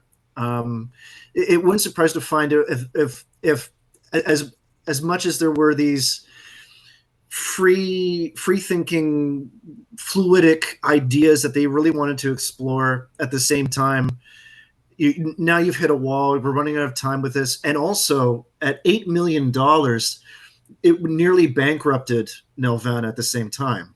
Yeah. And so that's another thing too, is like you end up kind of saying, well, if we start working on children's animation again, we start generating revenue, or do we spend another 2 years getting into more debt finishing this movie? And there's a part of that is kind of tragic, that is a necessary part of the decision making that comes up with this stuff. but then at the same time, you kind of wonder, well, what could have been if they did, as you mentioned, Steve, have that opportunity of time and take it to flesh out ideas and come up with original animation to fill in parts instead of more or less copying and pasting. It would have been backtracking. something, I think, special, but we all know why it didn't happen, and the answer is money at the end of the day. But and also interference with a company that bought the company that believed in your project, then being transferred to a bunch of people that didn't, and that's got to be the worst feeling in the world. Working on something for 3 years, and then all of a sudden another person comes in and says, "Yeah, I don't like this at all. We're gonna replace Angel's gonna be voiced by Holly Shore." They just change everything. Just the worst ideas. But I mean, thank God for Inspector Gadget, because that's what kept Nirvana alive to this day or whatever. Actually, so quickly, Nirvana, they got their name from the first original Canadian superhero comic book character, and it was Nelvana of the North, and it was a female Inuit superhero with superpowers. Cool. And that was written in the 40s, in the 1940s. Were they part of Alpha Flight? Is it based around Nanook of the North? Well, no, not at all.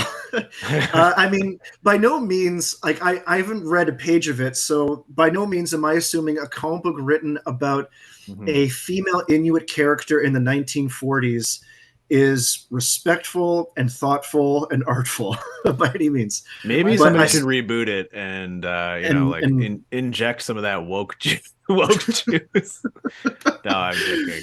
But still, it's interesting that is where they get their name from. It's inspired by that comic book. That's as an original Canadian idea. I've never heard of that character, and I kind of want to look it up, even though, like you said, it's probably not going to be very respectful. But I feel like a character like that, especially in what has been the sort of climate socially in Canada right now, a character like that might be pretty fucking cool. Well, that's what I'm thinking about it. It might have actually been treated with a little bit of respect if they took the time to develop a character like that.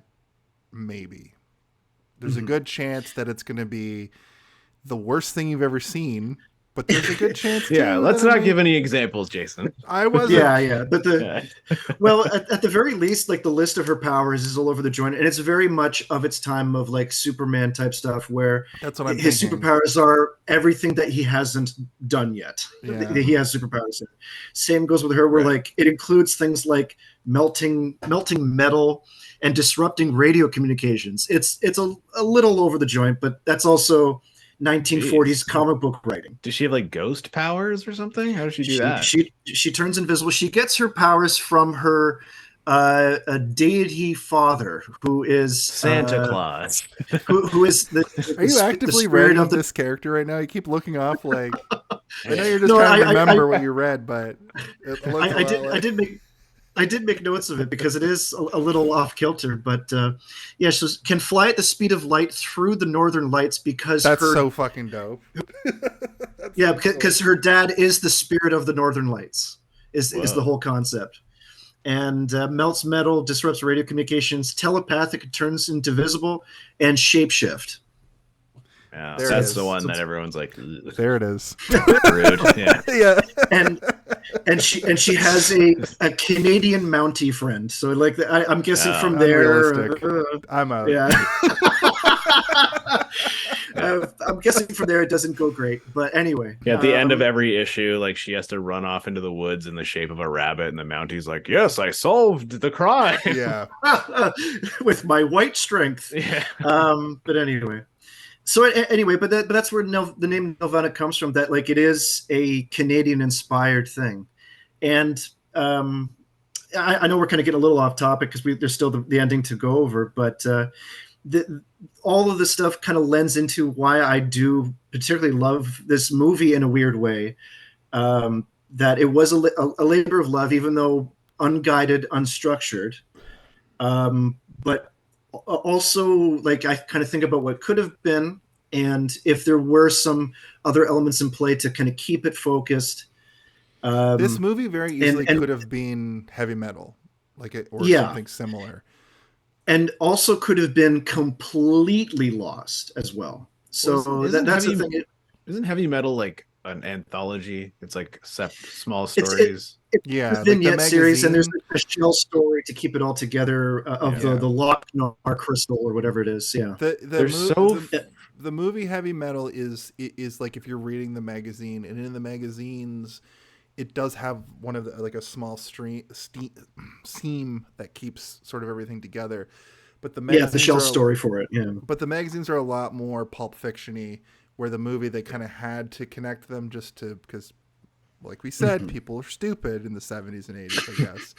But I mean, people are stupid now still because Yeah, everybody's dumb all the time. Adult animation is so rare, right? Outside of Yeah. North America, it's a little Now bit it's a more dime a common. dozen, but back then, No, not. I mean, now it's happening a little bit more now, but in North America, no, not really. Like Western storytelling it's like there's almost no respect for animation, and there hasn't been for a very long time. You can tell Yeah. stories that are like told for adults and safe for children, but you don't really get that many opportunities to tell stories that are for adults that are purely animated. I know that the Invincible television show has come out recently, and like we had like the Spawn series in the late 90s and early 2000s, and there's been a handful of things before it became I mean, commercialized. A lot of stuff had to trailblaze for that, and Even also early Family Guy before it came back. and also well, I mean, like I'm not talking about Japanese about television. I'm talking about like I know. I'm talking about adult movies, like feature length things. Like yeah. Invincible is essentially a really long movie, right? Like Spawn is a really long movie. Family Guy is an episodic television show that's meant for yucks, for you to be like, haha, that's funny. I'm talking about like in like deep storytelling. Like that's not something that we really grant money to. You're right, as man. Like I can't think of the last time storytellers and an adult like animated film even like came out. it's by because that they don't metric. really happen very often. And when they do, it's like people who have passion and power. So like Zack Snyder, and I'm gatekeeping Family Guy, Noel. Okay, there it is. I'm gonna put it all on the table. I'm gatekeeping Family Guy. I would like to keep like The Simpsons and Family Guy and like Rick and Morty. Like I would like to keep that separate from this discussion because it's not really the same thing. Yeah. I'm talking about stuff like what is this a story that 1 second. My wife just burst in at that moment. Madison just burst in to say, why is it always gatekeeping and never beekeeping? Well, because Madison's the beekeeper, that's why. Madison's the beekeeper. Okay, sorry, I didn't mean to interrupt you. But I think I made my point anyway. Yeah, and in a way, Steve, that struggle to try to like what movies can we think of in this regard speaks to that issue. That it's so difficult to find these things. They are rare, and like it does make the ones that do exist very valuable, which is why I'm glad I did watch this movie, because I'm like, this is something that doesn't happen very often, right? And we should kind of respect it a little bit more than like. It has a place in the library. But with honesty, it's not perfect by any means, for sure. No, it kind of sucks, but we should still respect it. You can. No, you just can still my respect final something thoughts on sucks. this are very respectful of this movie. Okay? But not to sidetrack too much. I apologize, but we do have to go over this final scene and take her home. Yeah. Continue. Oh no, it just and like just to kind of quickly put a pin in your thought, Steve, of the struggle for animation. I don't think there would be any market in Western culture for adult animation if it wasn't for the availability of Japanese anime feature film. That's a good point. Like stuff like Akira, Ghost in the Shell, which you two movies we've done on this show, yeah. Yeah, but like stuff like that, we just wouldn't find here. It's not even just that it's from another culture, but it's subject matter that animation doesn't commonly tackle. So it's weird that like we have to outsource for that, and it'd be great to find a new voice for that. So when we do come across these movies so flawed, they do have a place in the library. So yeah, I would love. Anyway, I would love more like feature length anime. doesn't seem to like cross over. I'm sure they exist, but you just have to like feature like it has like a lot of adult trouble. animation. There's so much of it, but like, But I haven't heard of any like noteworthy things outside of Studio Well, that's Ghibli, probably you which is probably more just like- don't have the surrounding fan base that you're interacting with regularly to recommend it to you, right? Like, There's a lot of even adult I don't. serial anime that exists, right? Like, but that's Yeah, like tell episodic. it's TV shows, but there are also tons and tons of movies that are really good. And we've already done 2 of them on this show, and there are other ones that I would still like to cover at some But point. even those are from the 80s and 90s. You know, we haven't. That's true, and even a lot of those ones they're not kind of the traditional hand-drawn animation that we love, but you know, like the Miyazaki movies that we've done are all, I think actually have we only done Princess Mononoke? I think so. Yeah, we haven't. Which is surprising because I feel like My Neighbor Totoro. Well, let's would just be do like a whole good one month for this show. Yeah, exactly. For like a whole year. Miyazaki month. Yeah, Miyazaki, the year of Miyazaki. We just fucking become a. I mean, I don't think he even Studio has enough Ghibli. movies to cover an entire year. When we're done, He- John but it- Carpenter will turn into a Miyazaki. Well, he has a new movie coming Januzaki. out. He has a new movie coming out very soon. We should The maybe, Boy and the Hair On. yeah, we should consider doing that and a couple others. Anyway, we could talk about this forever because it is like a deep passion of mine. But my whole life I've been like drawn to stuff like, like I remember when Paranorman came out, I tried to drag all of my like 27-year-old straight white male friends to go see it, and they're like, why the fuck do you want to see this? I'm like, because it's an animated movie that I don't think is going to be just for kids, man. Let's go watch it together. And they did, and they thought it was good, and I was like, see, but it still looking is forward to watching primarily it's still for kids. It's still for kids. Like I would never think that Paranorman would have like an edgy side to it. It does because of the marketing. has- Because of the marketing. Well, yeah, they're marketing it to kids, not to you, Yeah. because No, I that's guess what the same where thing the money happened is. with that one movie that you watched recently. The I don't know if it was Leica, but the animated movie that had like the Jordan Peele and Keegan Michael Key one about the kid. Very recent. I don't know what you're talking about. The animated one or the claymation one or the stop motion one. Oh, Wendell and Wild. Wendell and Wild. Yeah. Yeah. Is that probably Yeah, a they similar advertised it as like a it's Key and Peele, and they're in this movie, but like, and the name is Wendell and Wild, which is their characters, but it's not about them. They're in it for sure, but they're not the main characters, and it's not really about them. It's about a girl who is orphaned and goes to an orphanage and she's in this town of people that are trying to vie for power, and it's all about this like power dynamic in this town, and then they figure out how to bring people back from the dead, and the dead are coming back to be like the people in power, just trying to destroy it's actually pretty good. It's a Selick movie. It's his latest movie. Right. Yeah. Henry Selick. It's good. Not good. like It's good. or that is like a. I'll learn all about it during like a month in February. Well, we're not doing it in like a month, so maybe we should change one of our movies I to thought that. we were. It's not a Leica movie, so we didn't put it in there. It's all right. It's a Henry Selick movie. It's stopped for him, but it's not a Leica. I want to talk about the final moments of this film, but Noel has said a lot of things. Oh my gosh, I have to go to the washroom, so maybe you read it all. Well, while I do that. I just want to cover the part where they talk about how Steven is the most right anybody has ever been. I have About a what? degree in dumb shit like this, and there is a massive cultural impact on animation. I think that's when we were talking about like the beginning of that last conversation, which was a pretty good little stretch. Steve, thank you for your insight, because I thought that was more so just the feelings inside my chest. No, I know. that and I think about every day. I was waiting for you to sort of like unload, because this movie I thought would be much more in your wheelhouse. It's just like poorly put together, but we know why. If this movie was like thought out properly, it would have been fucking amazing. But then they mentioned Grave of Fireflies, which I've never heard of, but I assume it's a really heavy anime feature film. It's great, but like, yeah, prepare your heartstrings. Right. And then I want to know what the Hays Code is. Hays Code killed North American adult animation. Is that some sort of thing they implemented to like. It's something I'm woefully underinformed by. Something I have heard about, but I don't know too much about. But they're like, yeah, like not to beat this drum too much, but there is.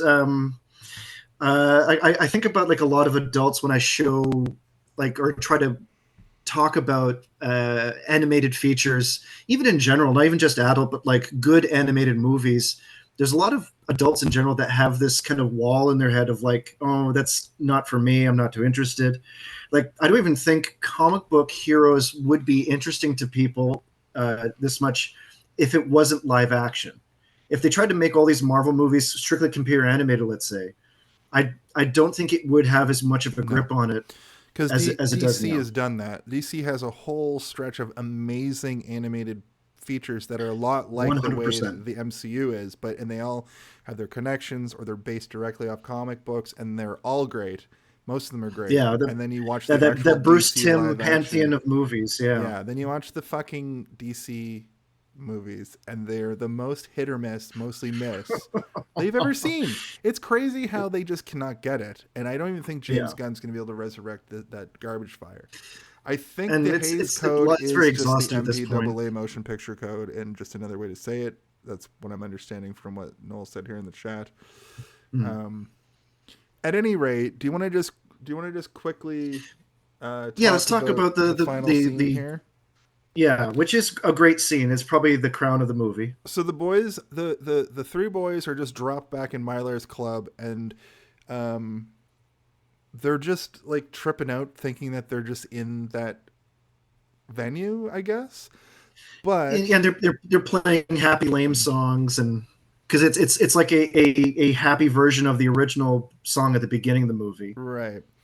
And where it's all "I hate you," but now it's like "I love you" and I like this town and all that. And do they just snap out of it?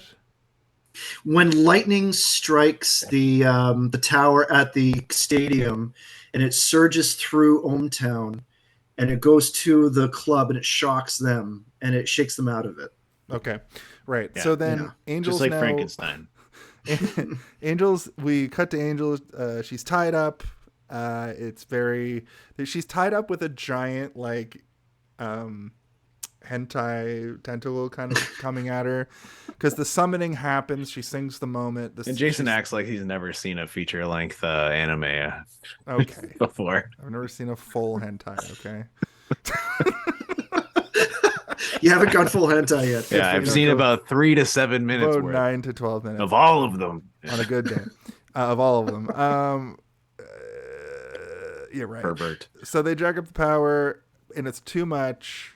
It's like they go too far, and the monster's out of control, and the street lamps are exploding. And that's when I realized if this movie was all metal, like actual Slayer, would have been so much better. But the boys are back in ohmTown. They're zonked. Omar says it's all BS. That cop comes back, right, as they're trying to go help out. And they realize that they're in the same city as where this summoning is happening.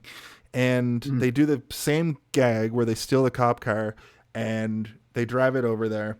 But the summoning, the monster is like the climax of this movie is the crown jewel of this movie, like you said. It looks so cool. It's like an interesting... it's not digital effects because they didn't have the digital effects to do this yet. But it's like I was reading in the in that X-ray from what I was talking about earlier. It's basically a bunch of cells that they like put together to like create this effect. It looks like it's projected almost. I actually have a note about it because it's the multi-plane camera. They actually it's an existing device that has been in animation for quite a long time, since the 20s, but they redeveloped and built upon it for this movie, and it helps with parallax and lighting effects that you can have a computer timed lighting effect come in through the film footage. Okay. Oh, just to the motion picture production code, nicknamed the Hays Code because of Will H., who is the president of the motion Will H. picture. Hayes. Will H. Hayes. It's the MPAA. The MP. Oh, they did the thing. Double whammy. The Comics Code infantilized comics and cartoons as well. Real Arrested Development on art. An amazing American tradition. Listen, you'll have your chance to say all these things. Thank you, Noel. You're the Wait, best. did you guys do the MPAA while I was MP? No, we did. We BID not. The MPP, everybody. The MPP. Wow. Mock sings his Iggy Pop song at this point, right? Finally, Iggy Pop. The boys are cruising to the concert. The monster is going crazy. Omar screams to get the monster's attention, I believe. And then this is that point we were talking about earlier where Zip, there's like a tentacle coming at Omar. Zip gets in front, and we get like the saddest thing in the whole movie where Toad comes over and is like holding Zip as he dies, and he's crying. Like, it's like, I did it, boys. This is also where you're like, okay, they realize they're evil now, but like we were talking about earlier, not great writing. They probably should have established this a little bit earlier on. And what about the other brother? What happened to him? He's just still like pulling the levers, being like, I'm still evil, guys. There's always one evil triplet. Yeah, because Toad does go full aggro at this point. And then, yeah. Angel tries to sing the demon back to the void, and then Omar steps in and they harmonize, and then that's the end. Like, that's just the way the movie actually ends. Yeah, I was kind of relieved because I was like, we're gonna get some shitty 5-minute where like they're them back. all going back to their homes.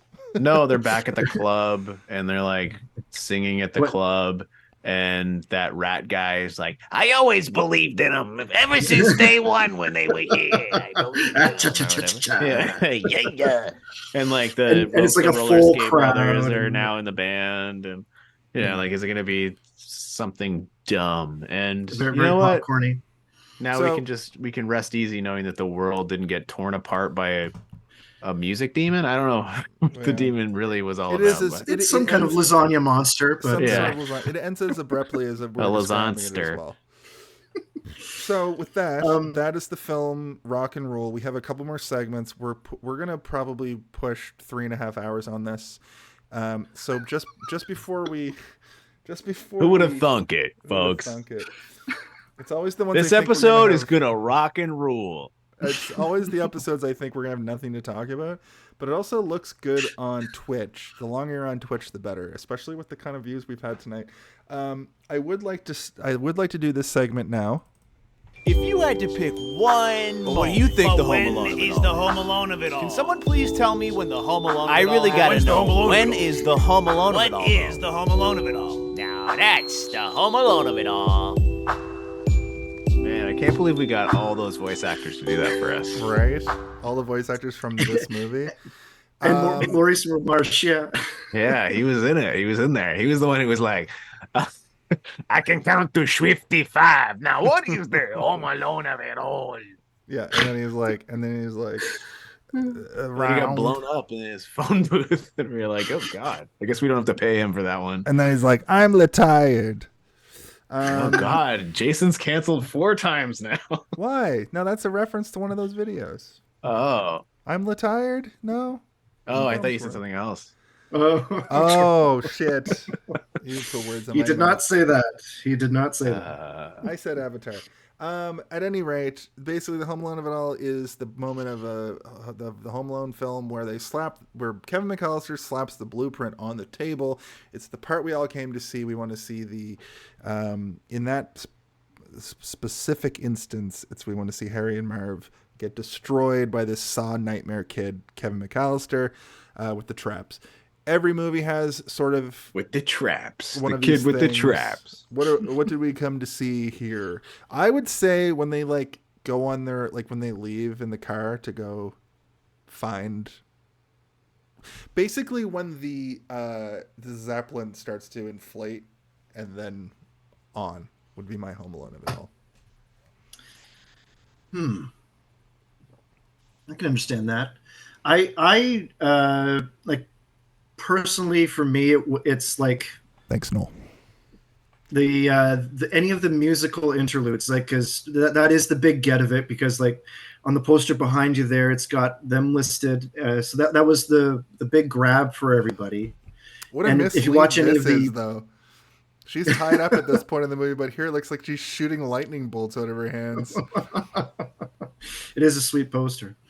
But like when you watch the trailer for this movie, the musical part of it is a big emphasis on what they're trying to bring in for the adult audience, and so I guess it depends. If you're a Cheap Trick fan, you get it right at the beginning. If you're a Debbie Harry fan, you get it a little later, and so forth. And but for me, only because of the little tidbits of history along the way that I've learned about it, it's honestly, it's near the end when they are harmonizing, when you're getting to that crescendo. But that is something that I love in anything that is musical or musically oriented, is the biggest song of the movie. And I would personally say that. All right. Steve, do you agree or disagree or have your own? Banana Man. Banana Man is the Home Alone of it all. No, I don't know. I don't know what the Banana Man of the Home Alone of it all. If you had to pick one Banana Man, what is the Banana Man of it all? Who is the Banana Man? I think for me, because I didn't watch the trailer, but I did have the imagery in my mind from other things. I think it's probably the moment that I got the most excited and I was like, now the movie's starting, is when Mock shows up with his wine bottle balanced on one finger and his eyes are glowing white. And I was like, whoa, this is cool. I think I'm now into this. But that's actually very fair. If only I had more moments like it is quite early, but I wish that I had more moments like that throughout, because you would think getting to New York would be I almost said Banana Man of it all again. Would almost be a Home Alone of it all, but it wasn't. It was the antithesis. It was terrible. It was bad. Nothing in that entire New York moment other than Banana Man was good. And then we get out of that and there's nothing really again until like your moment, Tim. I'm excited again. I was very excited when Mock shows up with the wine bottle balanced on one finger, and I was very excited when they started harmonizing together, which is like less than 3 minutes before the credits roll. So I don't know, take your pick. It's not a New York minute, it's a Nuke York moment, was my Home Alone of it all for that Home Alone of it all. Right. Awesome. So we have one more segment we have to do before final thoughts. We're going to get through it real quick. Wait, Leon just said new segment.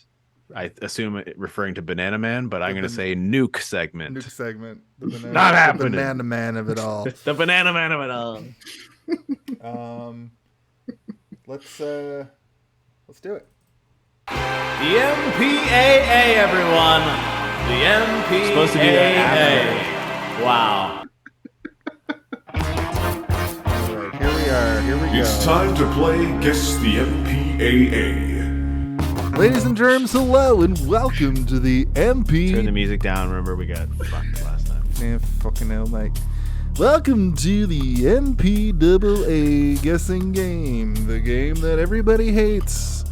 Everybody hates it, and they can't. Especially me, because I why. have dyslexia, and it's hard for me to remember numbers. Dyslexia is not your friend for this game, but the rules are simple. The MPAA certificate rating is a number that's shown at the end of every movie. It's a 5-digit number. I've made it quite simple for everyone. Because I'm going to give you the first two numbers because they are inconsequential at this point. Because you each get 2 guesses to guess the number. The first 2 guesses are 2, 6. You each get 2 guesses. Tim, please go first, and I'll tell you if you're higher or lower. So what was the first 2 numbers again? Sorry. 2, 6. 2, 6. Okay. Inconsequential. 2, 6, 5, 5, 5. It is higher. Steve. 2, 6, 8, 7, 1. Lower. But not much. Tim. 26820. Slightly higher. The 8 is correct. 26848. Those are incorrect answers. The correct answer is 26867. You're both losers on the worst game show in history. That is the MPAA guessing game. The MPAA, everyone. The MPAA. Wow. Wow. How can I show my face in public ever again after losing on that game? It's time for our final thoughts. Christ on a cracker. I've made it a tradition around these parts to allow the guest to go first for your final thoughts. So we've covered a lot of ground tonight. But Tim, why don't you give us your final thoughts? And if you want to give us a cool little rating, whether it be out of 5, out of 10, out of 1,000,000, maybe that's too high, or just a joke, make it a comic joke up, and give us your final thoughts. Well, first I'll say thank you very, very much for having me on. Actually, it was a year ago around this time that you first had me on for the Mark Twain review. It's true. And it's like You were our I second think it's- guest ever. and really appreciate it. It's a lot of fun doing this, and I also really enjoy the show. I do try to spread it around, so I do ask that anyone watching to please share this, because this is the two of you work real hard and have a lot of fun while you're at it. So I do appreciate it. Thank you very much. And I also thank you both for indulging me with watching this movie, because it is a testing movie for sure. And I was talking with my good friend Derek, who also loves this movie, and he was excited about the idea of doing this review. But I advised him, saying, like, just so you know, not everyone is you and I. This is gonna probably divide a few opinions here, and it's not for everybody. And I said that right now they're guests in our house, and I said there's probably going to be some complaints because it's not a perfect movie, and very valid points that both of you made. And 100% I acknowledge all of them, but I feel though at the same time, part of the discovery of this movie for the two of you also kind of brought you to a very good point, a point that you were more or less already at, Steve, and same for you, Jason, of appreciating where this lives in the ecology of not just movies or animated movies, but Canadian animated movies, and not a success commercially or even necessarily 100% artfully, but to draw in as much as it did, as far as talent, and for them to put the effort into it and took a shot at it, and that's the one thing I kind of say to myself, even watching bad movies, that like I kind of say to myself, they made it though. I haven't made a movie, and they made this movie. So I have found that in the earned ocean of complaints that you guys have swam through, you still have found the good gems to talk about, and I appreciate that you guys have found that. And so with all that said, my rating, I'll give it rock out of rule. And thank you very much for having me on. Awesome. That sounds like you're leaving a town. I'm going back to my home planet. Bye. I'm leaving the town of Roll. I'm going to rock out of Roll. See you guys later. Hold on, that was too low. This is for you, Tim. There you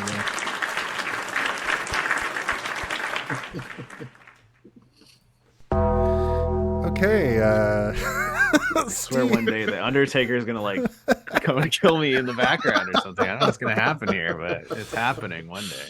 Also, Noel in the chat says, for what it's worth, Tim, you've made me want to watch the film, the movie. So it's on Amazon Prime. Go out there and watch it. I think, Noel, you'll like it for what it is, especially after you've listened to us yokels talk about it for nearly 3 times the running time of the movie.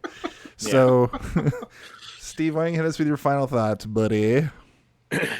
I think that this movie was a bit of a tough pill to swallow in terms of watching it on my own. When I was watching it with someone else, it was a little bit more fun, and we had a good time sort of tearing little chunks of it off as we watched, being like, what, why, what is this supposed to mean? And that is sometimes part of the fun, but throughout the movie I did appreciate a lot of the animation and the style that they decided to do, but there was also a lot of ugliness to it that I didn't like. So I can't say that the animation is perfect and great and amazing and a testament to animation of the era. I think it has a lot of the things that made the era interesting and fun, and the fact that they leaned into the maturity of it was fun. But there's a lot about it as well that makes me be like, oh man, that's really rough and felt rushed, or it doesn't look right. And and like, I hate to complain about something like this because it does feel like something that I should like more than I did. But after doing even just a minimal amount of research on the turbulent nature of like this sort of like rocking boat of a project, I appreciated it a lot more, and it kind of like it jumped it up in quality for me quite a bit. I hate the fact that they didn't go in with a North Star. I don't know why I'm using nautical terms all of a sudden. A North Star to guide their way. Why didn't they have a North Star to guide their way? I don't know, but they didn't. And I can't help but feel like if they had sort of planned it a little bit more, maybe that takeover of MGM might have gone a little bit more smoothly, and they might have had something more to work with. They might have been given an additional 2 years to work on it. Who knows? Rather than have to be like, what are we gonna do? Oh fuck, this Inspector Gadget thing is taking off. Let's work on that. Which is Inspector Gadget, one of my favorite cartoon shows. So I can't talk shit about that. But like, I would have loved to have loved this movie, and I just didn't. But I don't hate it, and I do think that it is worth checking out, especially if you are somebody who wishes that there were more projects that were geared towards adults that have this sort of like tender loving care put into it, which you can tell that it's there, but you wish there was more of it, or at least the ability to have more of it, or the foresight to have planned out to allow themselves a little bit more of it. It almost deserves more in that respect. It does, because it's fun, and I like the world that they've tried to create, and I enjoy the world building that they've sort of set up, even though you wish there was more of it, and you want to see a little bit more of it. I want to know why those mutants don't like each other, even though everyone's mutants. We don't know why. We just all we know is that one of them melts if they get shot. Like, what, did he melt because of the gun, or is that just what happens when he dies? I don't know. Why is there a Smeagol all of a sudden? Like, who are these mutants? I want to know more about this stuff. Mock was cool, I guess. I understood his reasoning for what he was doing, and I kind of respected it to a weird degree, where I'm like, yeah, I can understand that, like fading into obscurity and wanting to take the world down before you go down is cool, and an interesting villain arc, and like, who doesn't love watching a villain get thrown into hell at the end of a movie? I know I sure do. So, I also got to say, like, the music wasn't all great for me. I liked most of it. I haven't talked about the music very much, and I usually do. But the music that did work for me worked really well. I thought that end moment, I did get chills, and I kind of like perked up a little bit on the couch and was like, and when like a truly good musical moment in a movie happens, I do kind of get a little bit misty in the eyes, and it started to happen a little bit, and I was like, oh man, this is good. But if I had to give this movie a rating, I would probably give it a grass skirt made of bananas, where all the bananas are pointed inward, but every once in a while you find one that's pointed outward. That's my rating. Right on.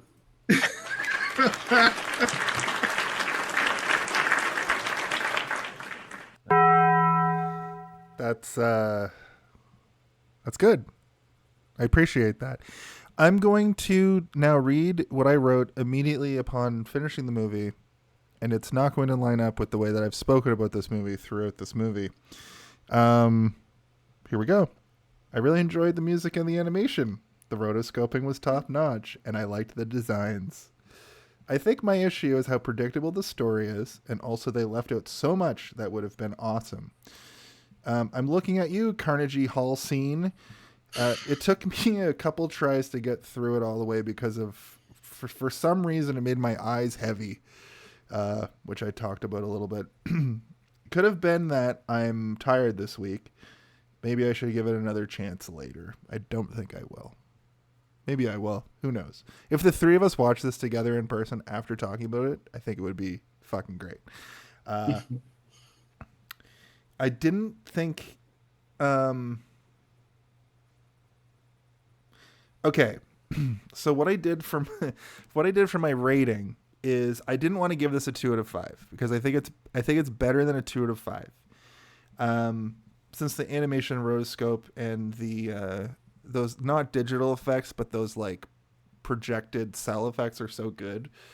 So what I did is I took 2 out of 5 and 5 out of 5 and I divided 2 by 5 and 5 by 5, right? And then I took the average of those two, so it was like 0.4 and 5. So I got a 2.7 out of 5, which I think is a pretty fair rating for this, based on how I usually rate movies. So 2.7 out of 5 is my final rating, but I'm going to round it to 3. And my final rating I just wrote all this math down and it doesn't make any fucking sense to me. And my final rating for this movie is running face first into Cindy's ass with your nose. With your nose? Not quite Is that you bad. said with your nose? Not quite bad, kind of into it. And that, as they say, is that this has been another fucking episode of this goddamn show. Drupal in the chat's gonna check out this movie. I guess this is the end. So for Mick Greenwood and Matt Bottom Collins, I'm Al Martin. And Mick Greenwood, would you ask the question that's on every single person in the universe's mind? Hey, did you see this one?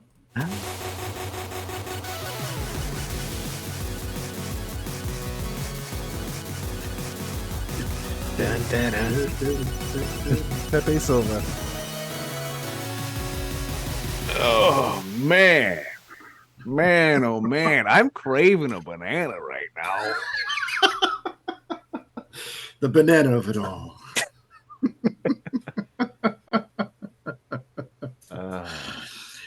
Can you believe that my goal walking into this was, let's see if I can get this under 2 hours?